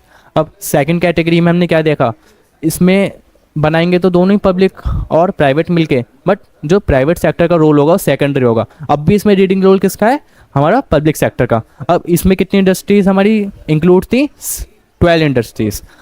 एक चीज़ याद रखना, first category में 17, second category में 12 और third category में जितनी इसमें बची हुई थी वो इसमें डाल दी गई थी। ठीक है, थर्ड में क्या आता है, all industries other than category first and second और left in the private sector. अब थर्ड कैटेगरी में जितनी भी फर्स्ट और सेकंड कैटेगरी से इंडस्ट्री जो बची हुई थी और उन्हें हटा के किस में दे दिया, प्राइवेट सेक्टर को दे दिया। क्या आप इन्हें अब संभालें। Thus, IPA 1956 clearly implied that the state was to sponsor the process of industrialization in the economic। अब इसमें क्लियरली बता दिया कि IPR 1956 में क्या आप क्या करेंगे, स्प्रेड करेंगे, स्पॉन्सर करेंगे इंडस्ट्रियलाइजेशन ग्रोथ को हमारी इकोनॉमिक में। सेकंड, अब हमारा सेकंड मेन प्रिंसिपल क्या है, इंडस्ट्रियल कंसंट्रेशन। अब इसमें ये देखा जाता था कि जो इंडस्ट्रीज बुल्ट होती थी या जितनी भी होती थी, वो प्रॉफिट के चक्कर में ये ना है कि एक ही जगह अपनी सारी इंडस्ट्रीज बना लें अच्छी जगह देख देख के। अब हमें कुछ बैकवर्ड रीजन्स में भी बनानी होती हैं, जिससे हमारी एम्प्लॉयमेंट को भी, वहाँ के लोगों को क्या मिले, जॉब मिल सके। तो इसलिए कि क्या अगर हमने the private entrepreneurs were offered many types of industries concession establish industry backward regions of the country, this concession included. अब सरकार ने क्या करा, अगर आप बैकवर्ड एरियाज में या रीजन्स में क्या करोगे, अपनी इंडस्ट्रीज बनाओगे, वहाँ पे स्टैब्लिश करोगे, हम आपको कुछ कंसेशंस देंगे। जैसे फर्स्ट, टैक्स हॉलीडेज देंगे, freedom from payment of a tax sometime, हम कुछ समय के लिए आपके टैक्स को माफ़ कर देंगे। नेक्स्ट, सब्सिडीज पावर सप्लाई, हम क्या करेंगे, आपको सब्सिडाइज पावर सप्लाई करेंगे, मतलब उस पर सब्सिडी मिलेगी आपको पावर सप्लाई में। नेक्स्ट, यार like the policy of industrial licensing, the industrial concentration were expected to promote regional equality. अब इसमें हम क्या करें, रीजनल इक्वलिटी को बढ़ाने के लिए हमने क्या करा, ये वाले सारे कंसेशन दिए थे जिससे रीजनल इक्वलिटी बढ़ सके, क्योंकि बैकवर्ड रीजन्स में भी क्या हो सके, इंडस्ट्रीज इस्टेब्लिश हो सके।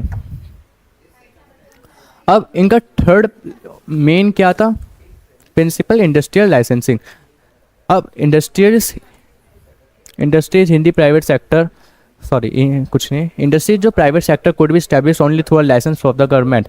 अब गवर्नमेंट ने क्या करा, अब जितनी भी इंडस्ट्रीज बुल्ट होंगी लाइसेंस पे बुल्ट होंगे, अगर आपने हमसे लाइसेंस लेंगे तो आप क्या कर सकते हो, अपनी इंडस्ट्रीज इस्टेब्लिश कर सकते हो।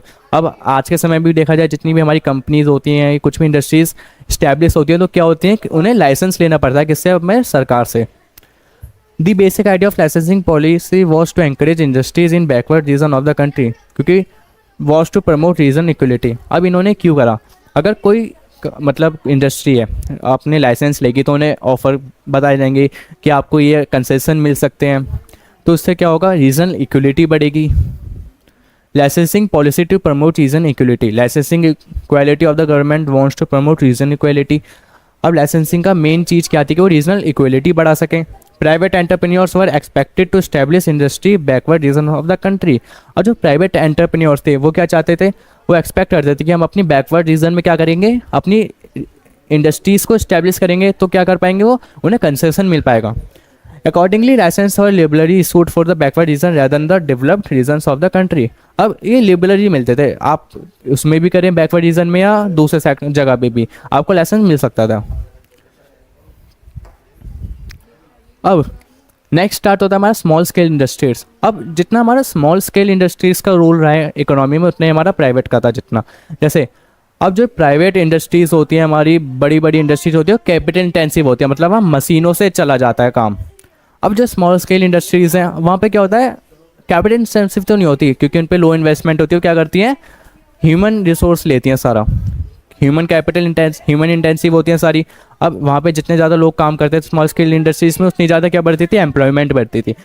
जैसे जो स्मॉल स्केल इंडस्ट्री वो प्रमोट करती है किसको, एम्प्लॉयमेंट एंड इक्विटी को। जैसे the process of industrialisation has two broad dimension. अब इंडस्ट्रियलाइजेशन के दो ब्रॉड डायमेंशंस थे, वो देखते हैं। सबसे पहले growth of large scale industries like जैसे iron, steel, transport, communication to generate infrastructure facilities.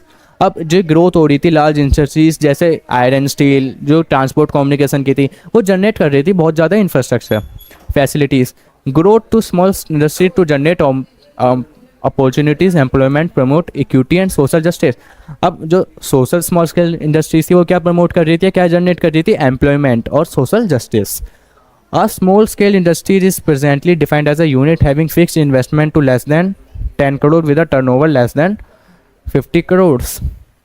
अब स्मॉल स्केल इंडस्ट्रीज हम कहते किसे हैं, जो हमें डिफाइन करते हैं एक यूनिट जिसकी एक फिक्स इन्वेस्टमेंट है कितनी, लेस देन 10 करोड़। अगर आप लेस देन 10 करोड़ से कम इन्वेस्टमेंट कर रहे हो और 1 करोड़ से ऊपर होनी चाहिए तो उसे हम क्या बोलते हैं, स्मॉल स्केल इंडस्ट्रीज बोलते हैं। Earlier it was defined as one whose investment did not exceed rupees 1 crore. Earlier हम क्या देखते थे, जिसकी 1 करोड़ से ऊपर इन्वेस्टमेंट नहीं है। At the beginning of planning 1951 was defined as whose investment did not exceed rupees 5 lakh. और किससे एक्सीड होनी चाहिए थी, 5 लाख से ज़्यादा। The role of small scale industries for promoting rural development underline by Karve committee also called village and scale committee in 1955। अब जितने भी विलेजेस में एक कार्वे कमेटी बनाई गई, जो इंडस्ट्री, जो स्मॉल स्केल इंडस्ट्रीज होती थी वो उन्हें देखती थी सारे। It underline the significance of small scale industry in terms of their 3 principal characteristics. अब हम कुछ कैरेक्टरिस्टिक्स पढ़ेंगे जिसमें स्मॉल स्केल इंडस्ट्रीज के बारे में बता रखा है। चलिए, 3 typical characteristics of SSI highlightings, मतलब small scale industries, its role and importance. अब हम इसका पढ़ेंगे जो स्मॉल स्केल इंडस्ट्रीज है उनका रोल क्या आता है, उनकी अहमियत क्या आती है हमारी इकोनॉमी में। सबसे पहला, SSI labour intensive and there employment friendly. जो SSI मतलब स्मॉल स्केल इंडस्ट्रीज थी वो क्या थी, लेबर इंटेंसिव थी और क्या थी, इकोनॉमिक फ्रेंडली थी। सबसे पहले small scale industry is generally consider to labour intensive. हमने अभी पहले भी पढ़ा था कि जो स्मॉल स्केल इंडस्ट्री है वो किस में है, हमारी लेबर इंटेंसिव में है। और जो हमारी बड़ी बड़ी इंडस्ट्रीज़ होती हैं वो कैपिटल इंटेंसिव, तो हमें क्या प्रोवाइड करती हैं, ज़्यादा employment. While large scale industries is capital intensive. अब जो लार्ज स्केल इंडस्ट्रीज़ होती हैं वो क्या होती हैं, कैपिटल इंटेंसिव होती हैं।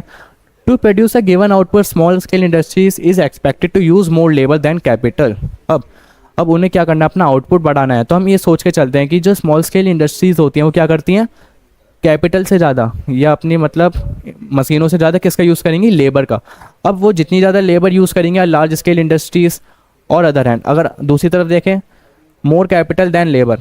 अगर उन्हें ज़्यादा आउटपुट बनाना है लार्ज स्केल इंडस्ट्रीज़ में तो क्या करेंगे, मोर लेबर नहीं, more capital intensive technique use करेंगे, less labour.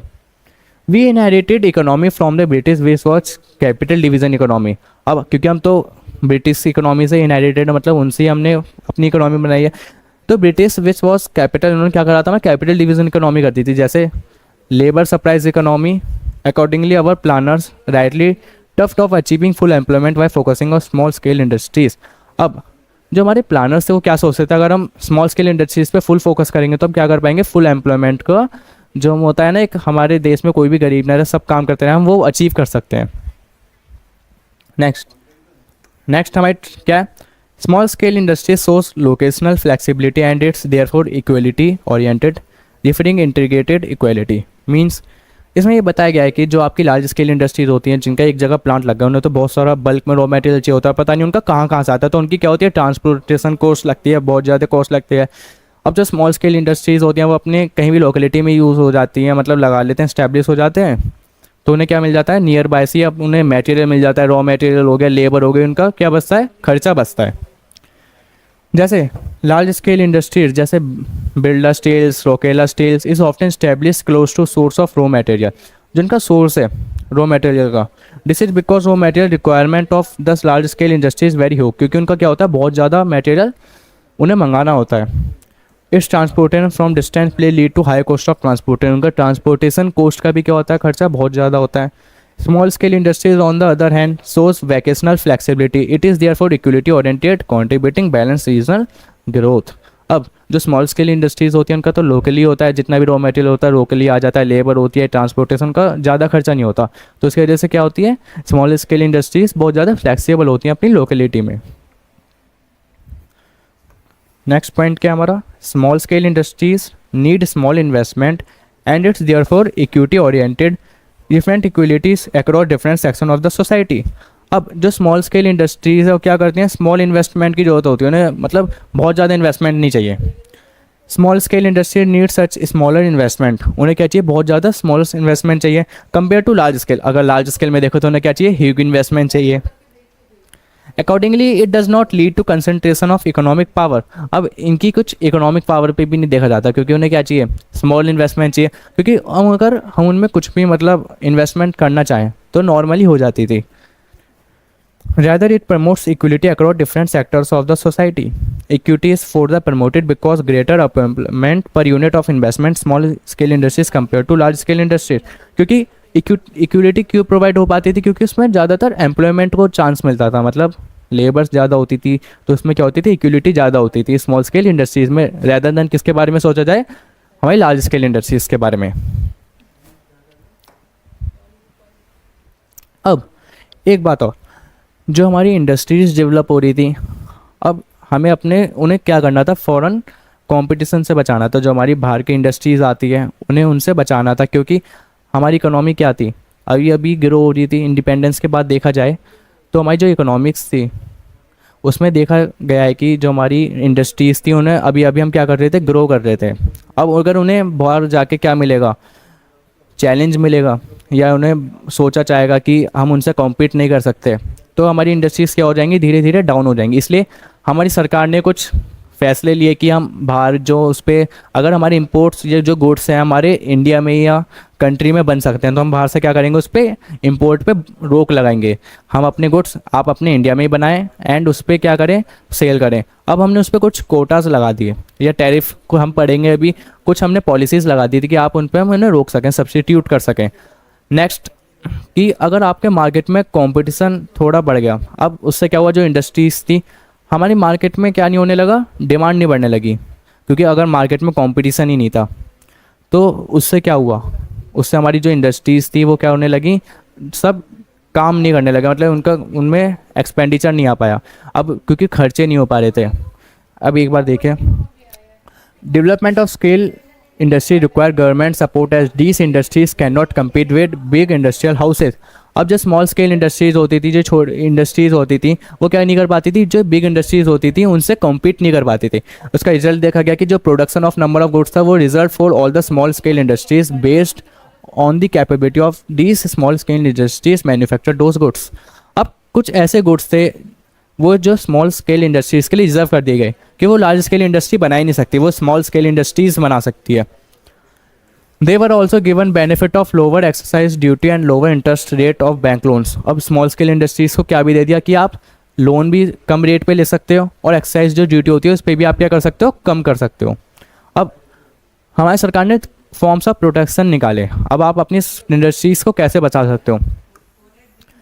Protection from import took two forms, जैसे सबसे पहले मैंने आपको बताया था टैरिफ। टैरिफ का मीन्स क्या होता है, और tariff is a duty on the imported commodity, it is directed increase the price of imported commodities offering protection to the domestic producer from foreign competitor। अब इसका मतलब क्या हुआ आपने जो हम इंपोर्ट करते थे सामान उसके प्राइस से बढ़ा दिए। अगर आपको बाहर से सामान मंगाना है तो उसके आपको बहुत ज़्यादा चार्जेस देने होंगे, उसकी वजह से क्या होगा, गुड्स की क्वांटिटी कम होगी। लेकिन अब कुछ होते हैं ना चालाक लोग कि हम पे पैसा बहुत ज़्यादा तो हम तो गुड्स मंगाएंगे, नहीं, उनका कोटा भी फिक्स कर दिया कि आप इतना ही सामान मंगा सकते हो, आप चाहे पैसे दो या ज़्यादा दो। Quotas under it the government fixes the quota import different goods from different countries. सबका कोटा फिक्स कर दिया कि आप इतने गुड्स मंगा सकते हो या इतने। Quota is fixed keeping the view of need of the country, क्योंकि किसकी वजह से देखा गया, क्योंकि हमारी कंट्री को नीड थी इसकी। Both tariff and quota restrict the imports and thereby protect the domestic producer from foreign competition. अब सरकार ने जो हमारी पॉलिसीज लाए थे, कौन सी, टैरिफ एंड कोटास। अब इससे क्या करते थे, स्मॉल स्केल इंडस्ट्रीज़ हो गई, जो हमारी जितनी भी इंडस्ट्रीज़ हो गई, उन्हें बचाने के लिए लाए थे, किससे, फॉरेन कंपटीशन से। अब जो हमारे चैप्टर्स का ये वाला टॉपिक यहाँ पे ख़त्म हो जाता है। हम अपने नेक्स्ट पार्ट में क्या पढ़ेंगे, जो हमारी फॉरेन ट्रेड का टॉपिक है वहाँ से पढ़ेंगे। इस चैप्टर में हम पढ़ेंगे क्या, जो हमारा फॉरेन ट्रेड है उसके बारे में पढ़ेंगे। हमने सेक्टर के बारे में पढ़ा था कि हमारे एग्रीकल्चर सेक्टर के बारे में पढ़ लिया, हमने इंडस्ट्रियल सेक्टर के बारे में पढ़ लिया। अब लास्ट हमारा क्या बचता है, फॉरेन ट्रेड। ठीक है, चलिए चलते हैं। इसमें हम बात करेंगे trade strategy of import substitution. हम इसमें क्या जानेंगे, जो हमारी फॉरेन ट्रेड है वो कैसे होती थी, उस पर हम कुछ स्ट्रेटजीज लाए उसे बचाने के लिए। जैसे हमने पढ़ा था कि फर्स्ट चैप्टर में जो हमारा ट्रेड होता था ज़्यादातर इंडिपेंडेंस के टाइम, वो किससे होता था, 50% से भी ज़्यादा ब्रिटेन से होता था। वो क्या करते थे, यहाँ से रॉ मटेरियल ले जाते थे, वहाँ से क्या करते थे, फिनिश गुड्स बेचते थे। उससे हमारी डोमेस्टिक जो हमारे प्रोड्यूसर्स थे उन्हें क्या मिलता था, बहुत ज़्यादा कॉम्पिटिशन मिलता था। देखते हैं उसके लिए हमने क्या करा। To complement the efforts of industrial development, India adopted the strategy of import substitution during the period of 1950s and 1990. It is also called inward-looking trade strategy. अब हमने क्या करा था कि सारे एफर्ट्स लगाने के लिए जो हमने इंडस्ट्रियल डेवलपमेंट में करे थे, तो इंडिया ने एक अडॉप्ट करी स्ट्रेटजी, एक इम्पोर्ट सब्स्टिट्यूशन की। हमें फॉरेन ट्रेड से बचाने के लिए या हमारे डोमेस्टिक प्रोड्यूसर्स को बचाने के लिए हमने क्या करा, इंपोर्ट सब्स्टिट्यूशन लाए। इंपोर्ट सब्स्टिट्यूशन लाए, उसका हमने एक दूसरा नाम भी लिखा था, क्या, इनवर्ड लुकिंग ट्रेड स्ट्रेटजी।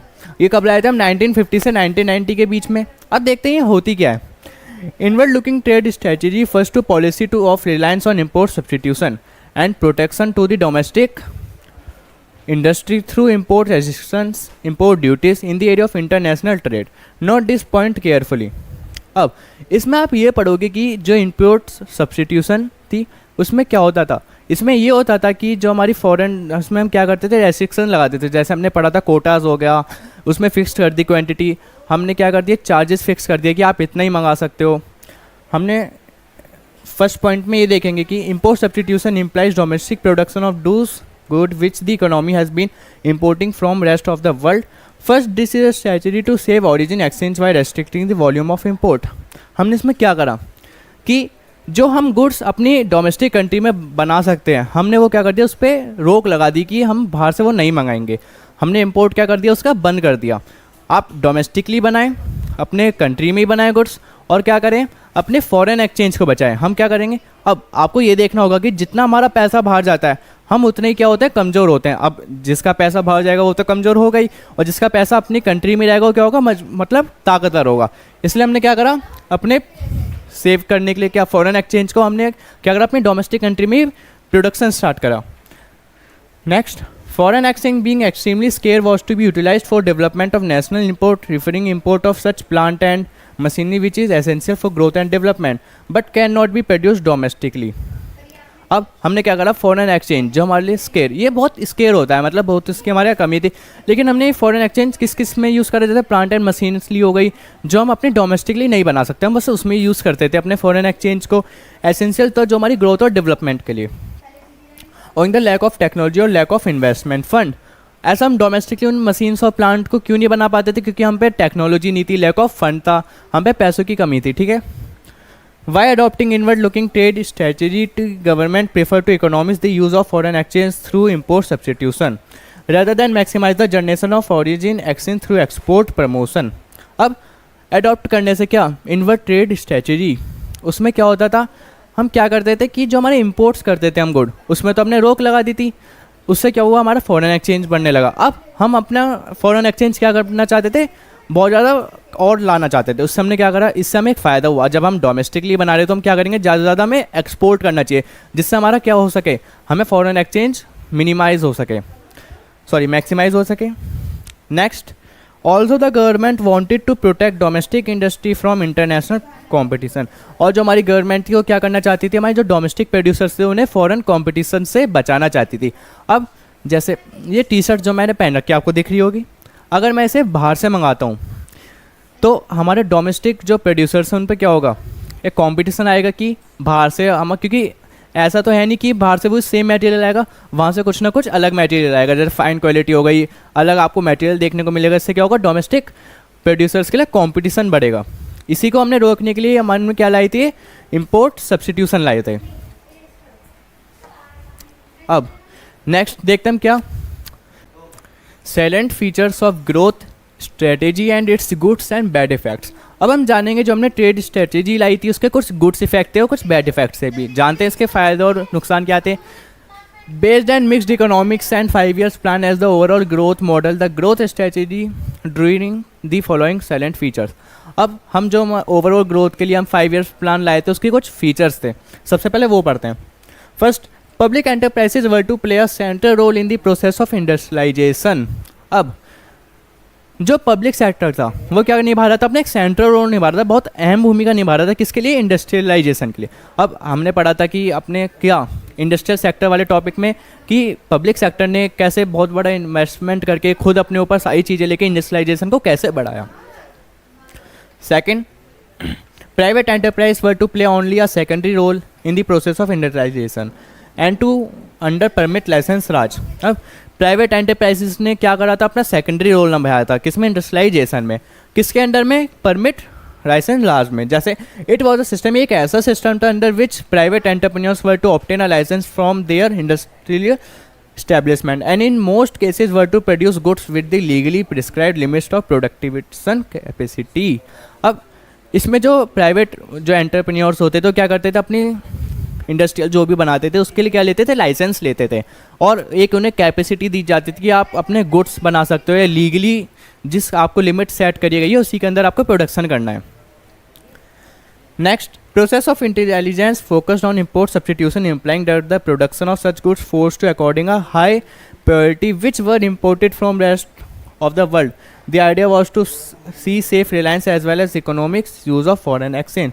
अब हमें क्या बताया गया, जो प्रोसेस ऑफ इंटेलिजेंस से फोकस करा गया ऐसे इंपोर्ट सब्स्टिट्यूशन पे, आपको ऐसे ही या गुड्स मंगाने चाहिए, जैसे हमने पढ़ा था कि प्लांट एंड मशीनरी जो आप डोमेस्टिकली नहीं बना सकते, उससे क्या होगा, आपका फॉरेन एक्सचेंज बचेगा, आपको जिस चीज़ की ज़्यादा नीड है आप वही मंगाएं बाहर से, ठीक है, उससे क्या होगा, हमारा फॉरेन एक्सचेंज बचेगा।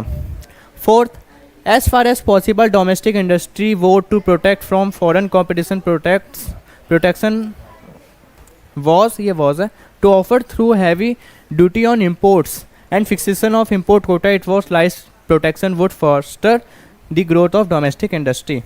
हमने अपने प्रीवियस पार्ट में पढ़ा था कि हम कुछ टैरिफ और कोटास लाए थे कि हमें अपनी डोमेस्टिक कंट्री या डोमेस्टिक प्रोड्यूसर्स को बचाना है, तो हम क्या करा, हमने फिक्सेशन ऑफ क्या कर दिया, कोटास कर दिया। कोटा में हमने क्या करा था कि आप इतने ही गुड्स मंगा सकते हैं, हमने उस पर क्वांटिटी रेस्ट्रिक्शन लगा दिया था, एंड हमने क्या कर दिया था, चार्जेस बढ़ा दिए थे, इंपोर्ट ड्यूटी बढ़ा दी थी कि आपके जितने आप इंपोर्ट करोगे उस पर हाई चार्जेस होंगे, ठीक है।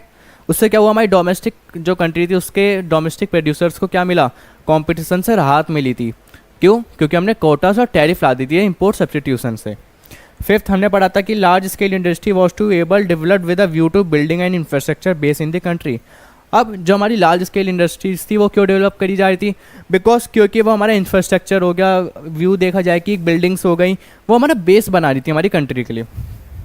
Six, small scale industry wants to be developed with a view to achieving the objective of employment and equity. अब जो स्मॉल स्केल इंडस्ट्रीज थी वो किसके व्यू से चल रही थी कि हमारे जो इंडस्ट्रीज हो गए, जो इकोनॉमी होगी उसमें क्या हो सके, इक्विटी हो सके, सोशली वो क्या कर सकें, आगे बढ़ सकें, क्योंकि हमने पढ़ा है कि जो प्राइवेट सेक्टर होता है वो तो प्रॉफिट मैक्सिमाइजेशन की ओर चलता है, जो हमारा पब्लिक सेक्टर है वो सोशली सोचता है। अब हम किसकी बात करेंगे, हमारे गुड्स इफेक्ट्स क्या होते हैं ट्रेड स्ट्रेटेजी के, जितने भी हमारी ओवरऑल गुड्स इफेक्ट हैं वो पढ़ते हैं। सबसे पहले, the strategy of growth during the period of 1950 से 1990 yield the following goods effect. अब जानते हैं सबसे पहला कौन सा इफेक्ट है, economic growth, got its big push with a blunt of green revolution despite a massive increase in the agriculture output. proportion of industrial sector in GDP increased from 13% in 1950 to 50 in 90 sorry 1 to 24.6% in 1990 to 91. अब हमने देखा जब हम क्या लाए थे, economic growth से quotas को एक बिग पुश मिला था इन्वेस्टमेंट में, उससे क्या हुआ, बहुत ज़्यादा मैसिव इंक्रीज़ हुआ किसमें, एग्रीकल्चर में. आप देख सकते हैं जो मैं प्रोपोर्शन निकाला जाए इंडस्ट्रियल सेक्टर का जीडीपी में इंक्रीज़ हुआ 13% से. वो कब था, 1950 से 1990 में. वो 1990 से 1991 में कितना हो गया था, 24.6% हो गया था बढ़ के. Which is a sign of growth of structure changes industrial output records a significant right. इससे हमें क्या पता चल रहा था कि जो हमारा इंडस्ट्रियल सेक्टर है वो कितना ज़्यादा राइज हो रहा है, कितना ज़्यादा डेवलप हो रहा है. There was recent 6% annual increase in output during the period of 1950 to 1990. 1950 से 1990 में हमने ये पढ़ा कि हमारा 6% से आउटपुट क्या हो गया था, बढ़ गया था. Second, Indian industry was to no longer conflict that's not a confined mainly to cotton, textile and jute. In fact, the industrial sector become well diversified by 1990 largely due to the public sector. अब industrial sector पे सबसे ज़्यादा जो बड़ी industry थी वो jute और cotton textile ही थी. लेकिन 1919 से वो क्या होने लगे, बहुत ज़्यादा डाइवर्सिफाई होने लगे, मतलब बहुत ज़्यादा उनकी इंडस्ट्रीज़ बढ़ने लगी, बहुत चीज़ों में आने लगे, वो नई नई चीज़ें करने लगे थे. इंडस्ट्रीज बहुत सारी खुली थी, केमिकल फर्टिलाइजर्स वो सब खुलने लगे थे. There was a marked diversification in the industrial sector. Then sunrise industry, electronics in a particular marks emergence in the domestic economy. अब क्या हुआ, जो हमारा इंडस्ट्रियल सेक्टर था उसमें सबसे ज़्यादा ग्रोथ किसको हो रही थी, जो इंडस्ट्रीज़ कौन सी है, इलेक्ट्रॉनिक्स. उनके लिए एक सनराइज जैसा था, मतलब उनके लिए सूरज की एक चमक होती है ना, उनके जैसे जैसे सूरज उगता है तो सारे में रोशनी फैलाता है, उसकी तरह जो इलेक्ट्रॉनिक इंडस्ट्री थी वो क्या करती है, एकदम से ऐसे बूम की तरह उठी कि वो सबसे ज़्यादा ग्रोथ करी उन्होंने. Growth of large scale industry, जैसे हमारा नेक्स्ट पॉइंट है, जैसे Rourkela, Birla steels plant, projected and infrastructure shift in the Indian economy. The Indian economy show its ability to absorb impact of large scale industrialisation. अब जो हमारी growth है large scale industries का, जैसे कौन सी हो गई, रोकेला हो गई, बिरला स्टील प्लांट्स हो गए, जिनका प्रोजेक्टेड था इंफ्रास्ट्रक्चर शिफ्ट को हमारे इंडिया में लाना. उसके वजह से क्या हुआ, जो हमारी इंडियन इकोनॉमी थी उन्होंने एबिलिटी दिखाई कि वो एब्जॉर्व कर सकती हैं सारी लार्ज इकोनॉमिक्स को. जितनी भी हमारी लार्ज स्केल इंडस्ट्रीज हो गई वो अपने अंदर उन्हें एब्जॉर्व कर सकती हैं, मतलब उन्हें संभाल सकती हैं. Next, growth of SSI made a contribution in achieving objective of growth with social industries. 1 minute.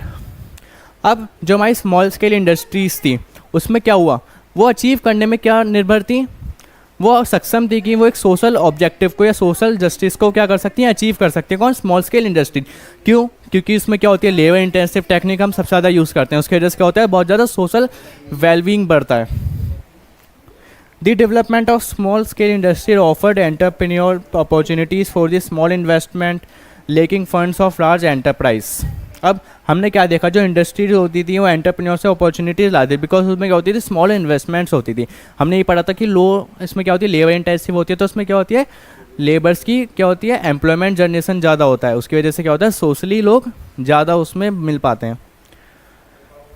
Briefly the growth process during the period 1950 से 1990 देखा जाए, so a noticeable structure shift in the economic significance of agriculture sector. अगर आप agri sectors की बात करें in terms of relative contribution to GDP, या started declining in the favour of industrial sector की बात करें, जो गोल्स थे हमारे 5 ईयर प्लान के, जैसे growth, modernisation, equity, self line, started showing green shoots. उन्हें क्या मिल गए थे, ग्रीन शूट्स, मतलब वो बहुत जल्दी जल्दी आगे बढ़ रहे थे. अब हम पढ़ेंगे कुछ हमारे बैड्स इफेक्ट थे.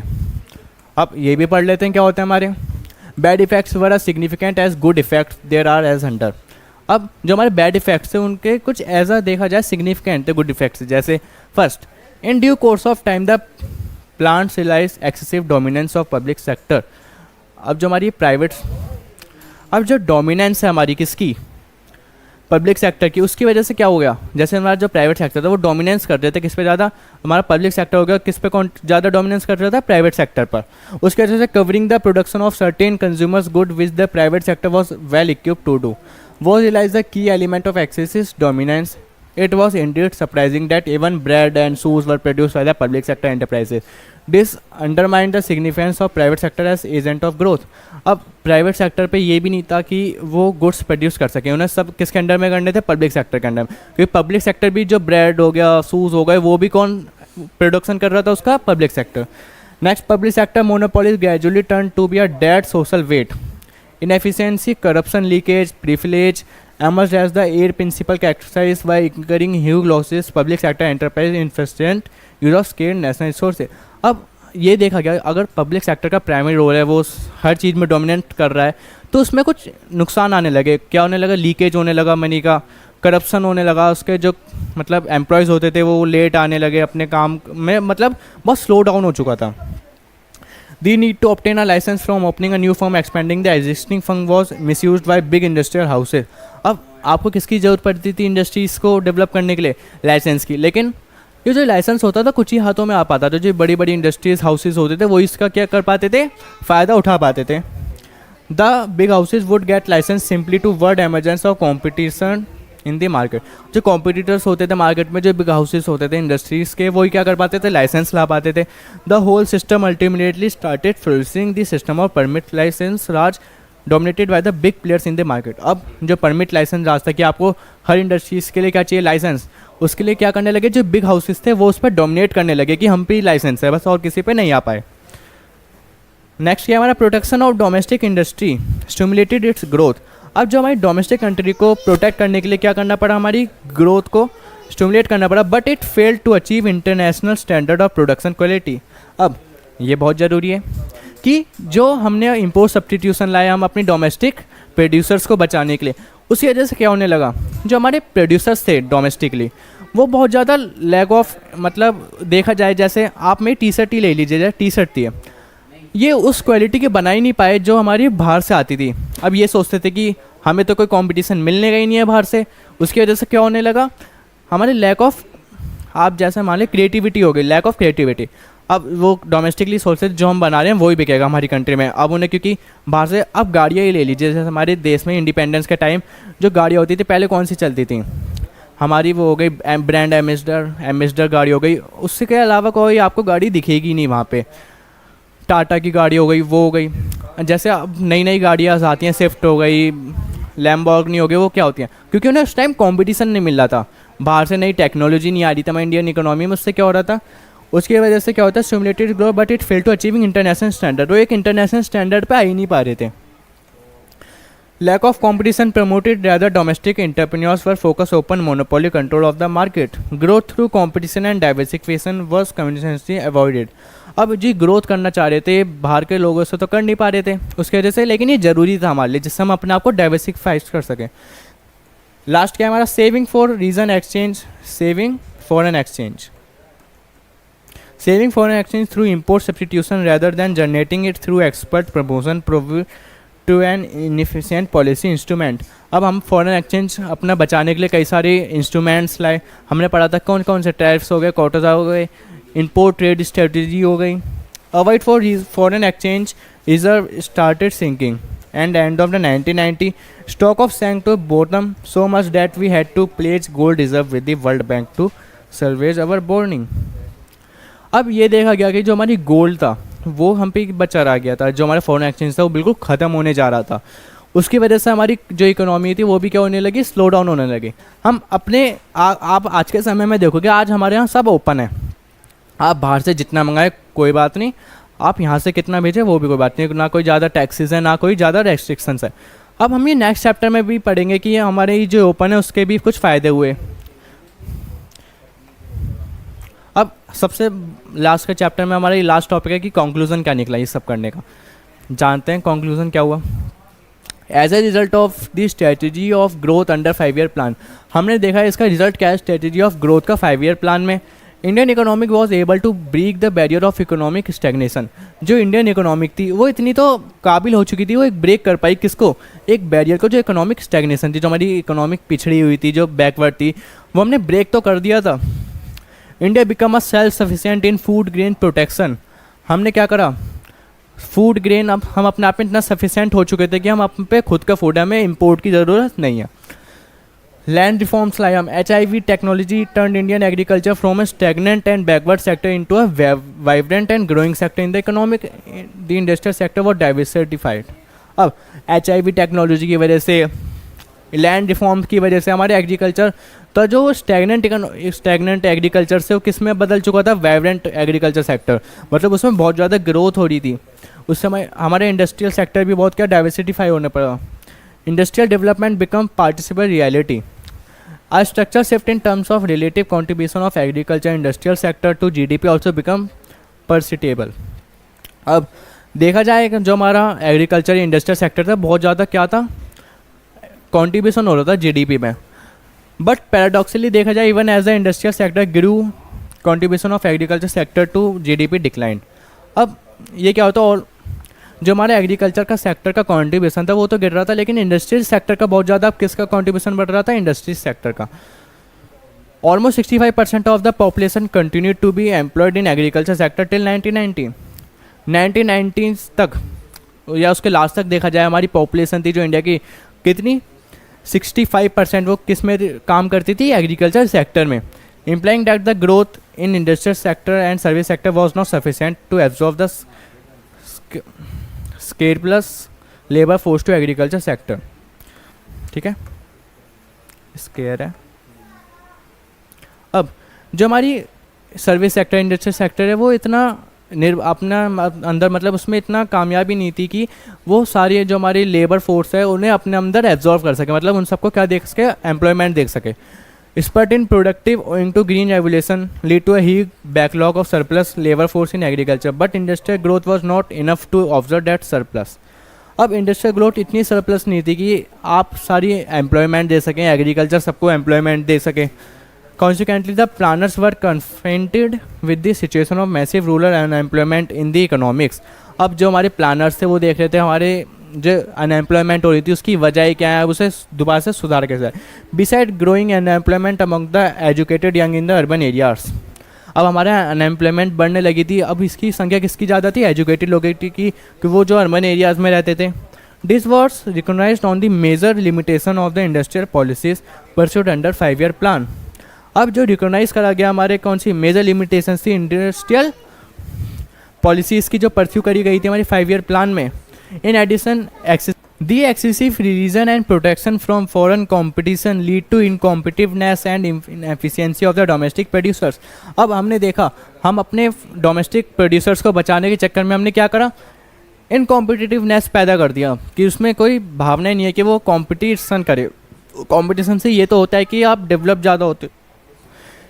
And differently domestic producers, the protected private sector seldom realize the need of modernization and diversification। अब हमें रियलाइज़ धीरे धीरे हुआ कि जो हमारा प्राइवेट सेक्टर उसे हमने क्या करना है, मॉडर्नाइजेशन करना है, उसमें डाइवर्सिफिकेशन करना है उसे ज़्यादा से ज़्यादा।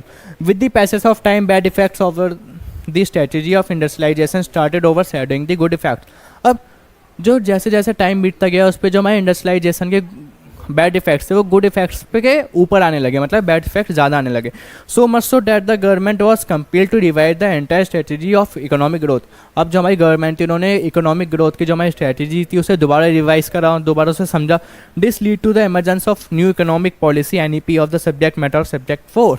अब जो हमारी गवर्नमेंट थी उन्होंने सारी स्ट्रेटजी बदल के एक न्यू इकोनॉमिक पॉलिसी लाई जो हम चैप्टर 4 में पढ़ेंगे।